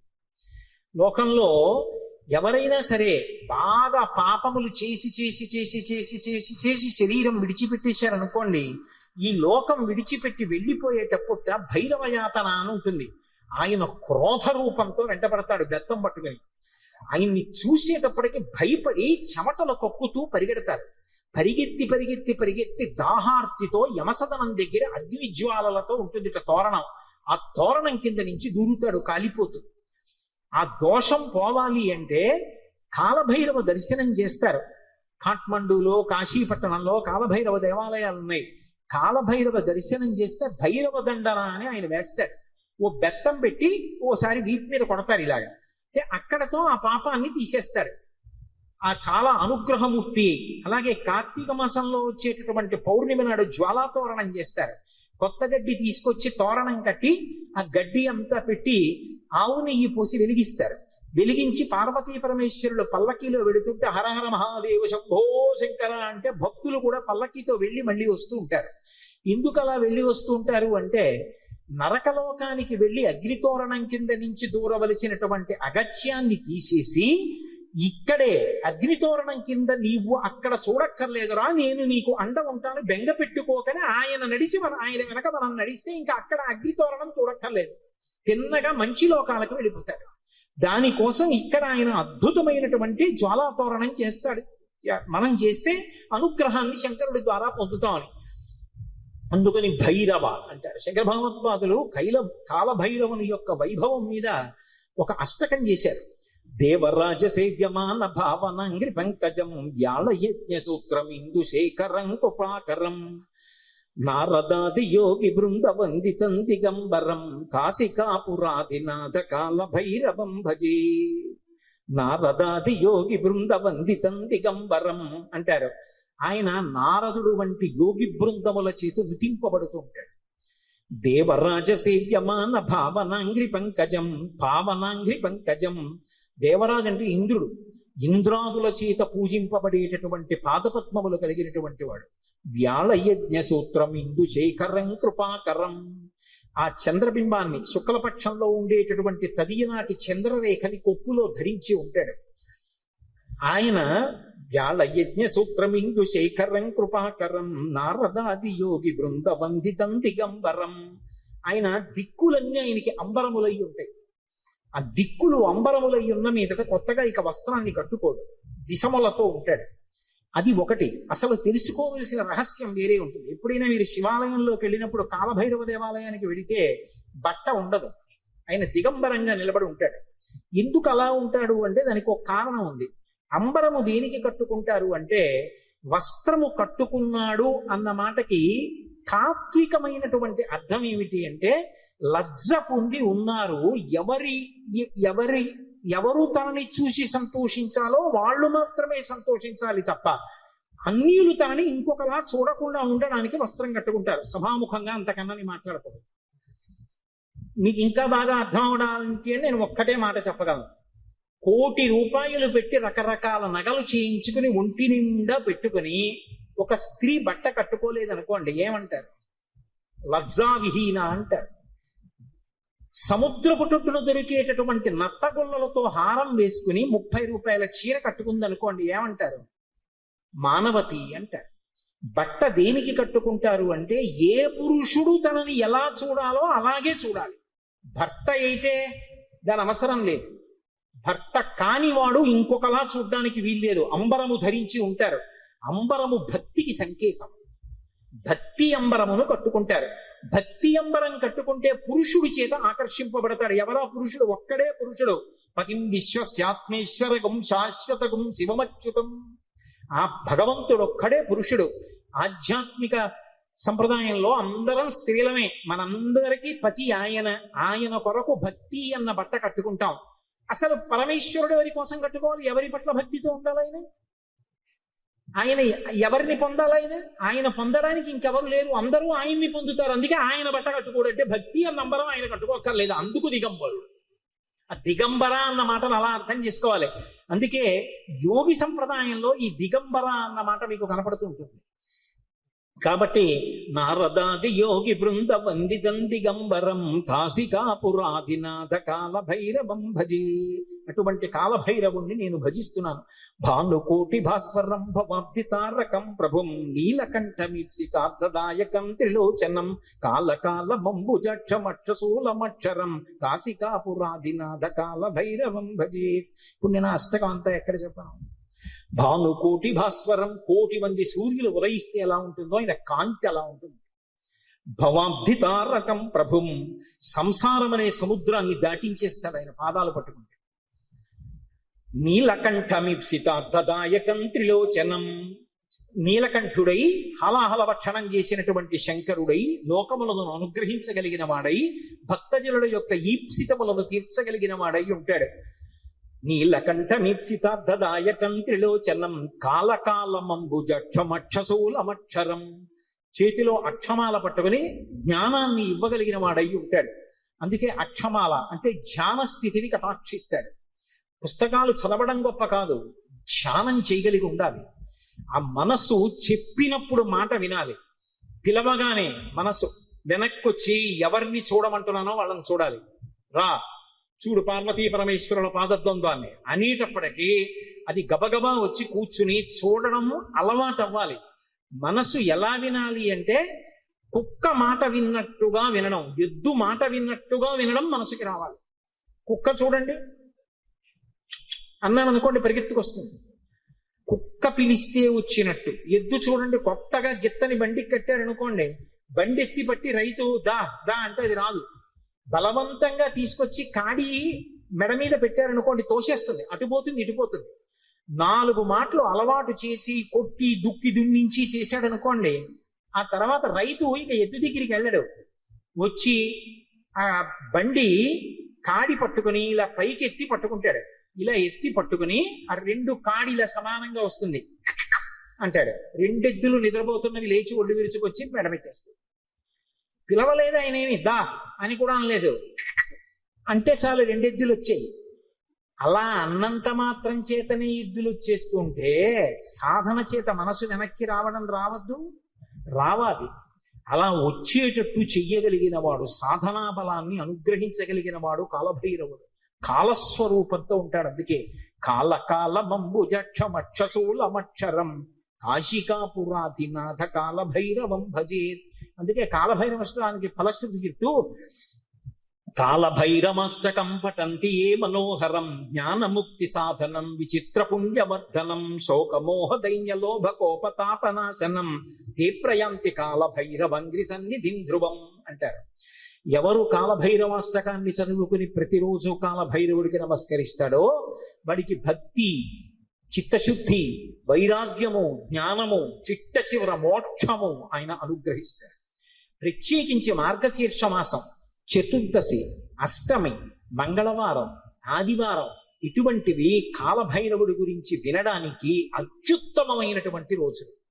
మన అదృష్టం ఏంటంటే ఆషాఢమాసం గురు పౌర్ణమి వచ్చేటటువంటి రోజులు, ఉత్తరాయణ పుణ్యకాలం చివరకు వచ్చేస్తున్నటువంటి మంచి రోజులలో హేలాపురి లాంటి పరమ పవిత్రమైన పట్టణం, జరాపహరీశ్వరుడు ఉన్నటువంటి క్షేత్రం, ఇటువంటి క్షేత్రంలో ప్రదోష వేళ దాటిన తరువాత మనం కాలభైరవుడు గురించి చెప్పుకోగలిగాం. ఇంకంతకన్నా అదృష్టం ఏముంటుంది? కారాగారవాసం లాంటి ఆపదని కూడా తప్పిస్తాడు. శరీరం విడిచిపెట్టిన తరువాత భైరవ యాతన పొందకుండా మోక్షమును అనుగ్రహించగలడు అంటే ఆయన ఎంతటి శక్తివంతుడో మీరు ఆలోచించవచ్చు. కాశికా పట్టణానికి అంతటికీ కూడా అధిపతి అయి ఉంటాడు. అటువంటి మహానుభావుడైనటువంటి కాలభైరవుని యొక్క స్మరణము చాలు, సమస్త పాపములు నశించిపోతాయి. అంత గొప్ప కాలభైరవుడు శివాలయంలో ఈశాన్య దిక్కున నటరాజస్వామి వారి పక్కన విరాజమానుడై ఉంటాడు.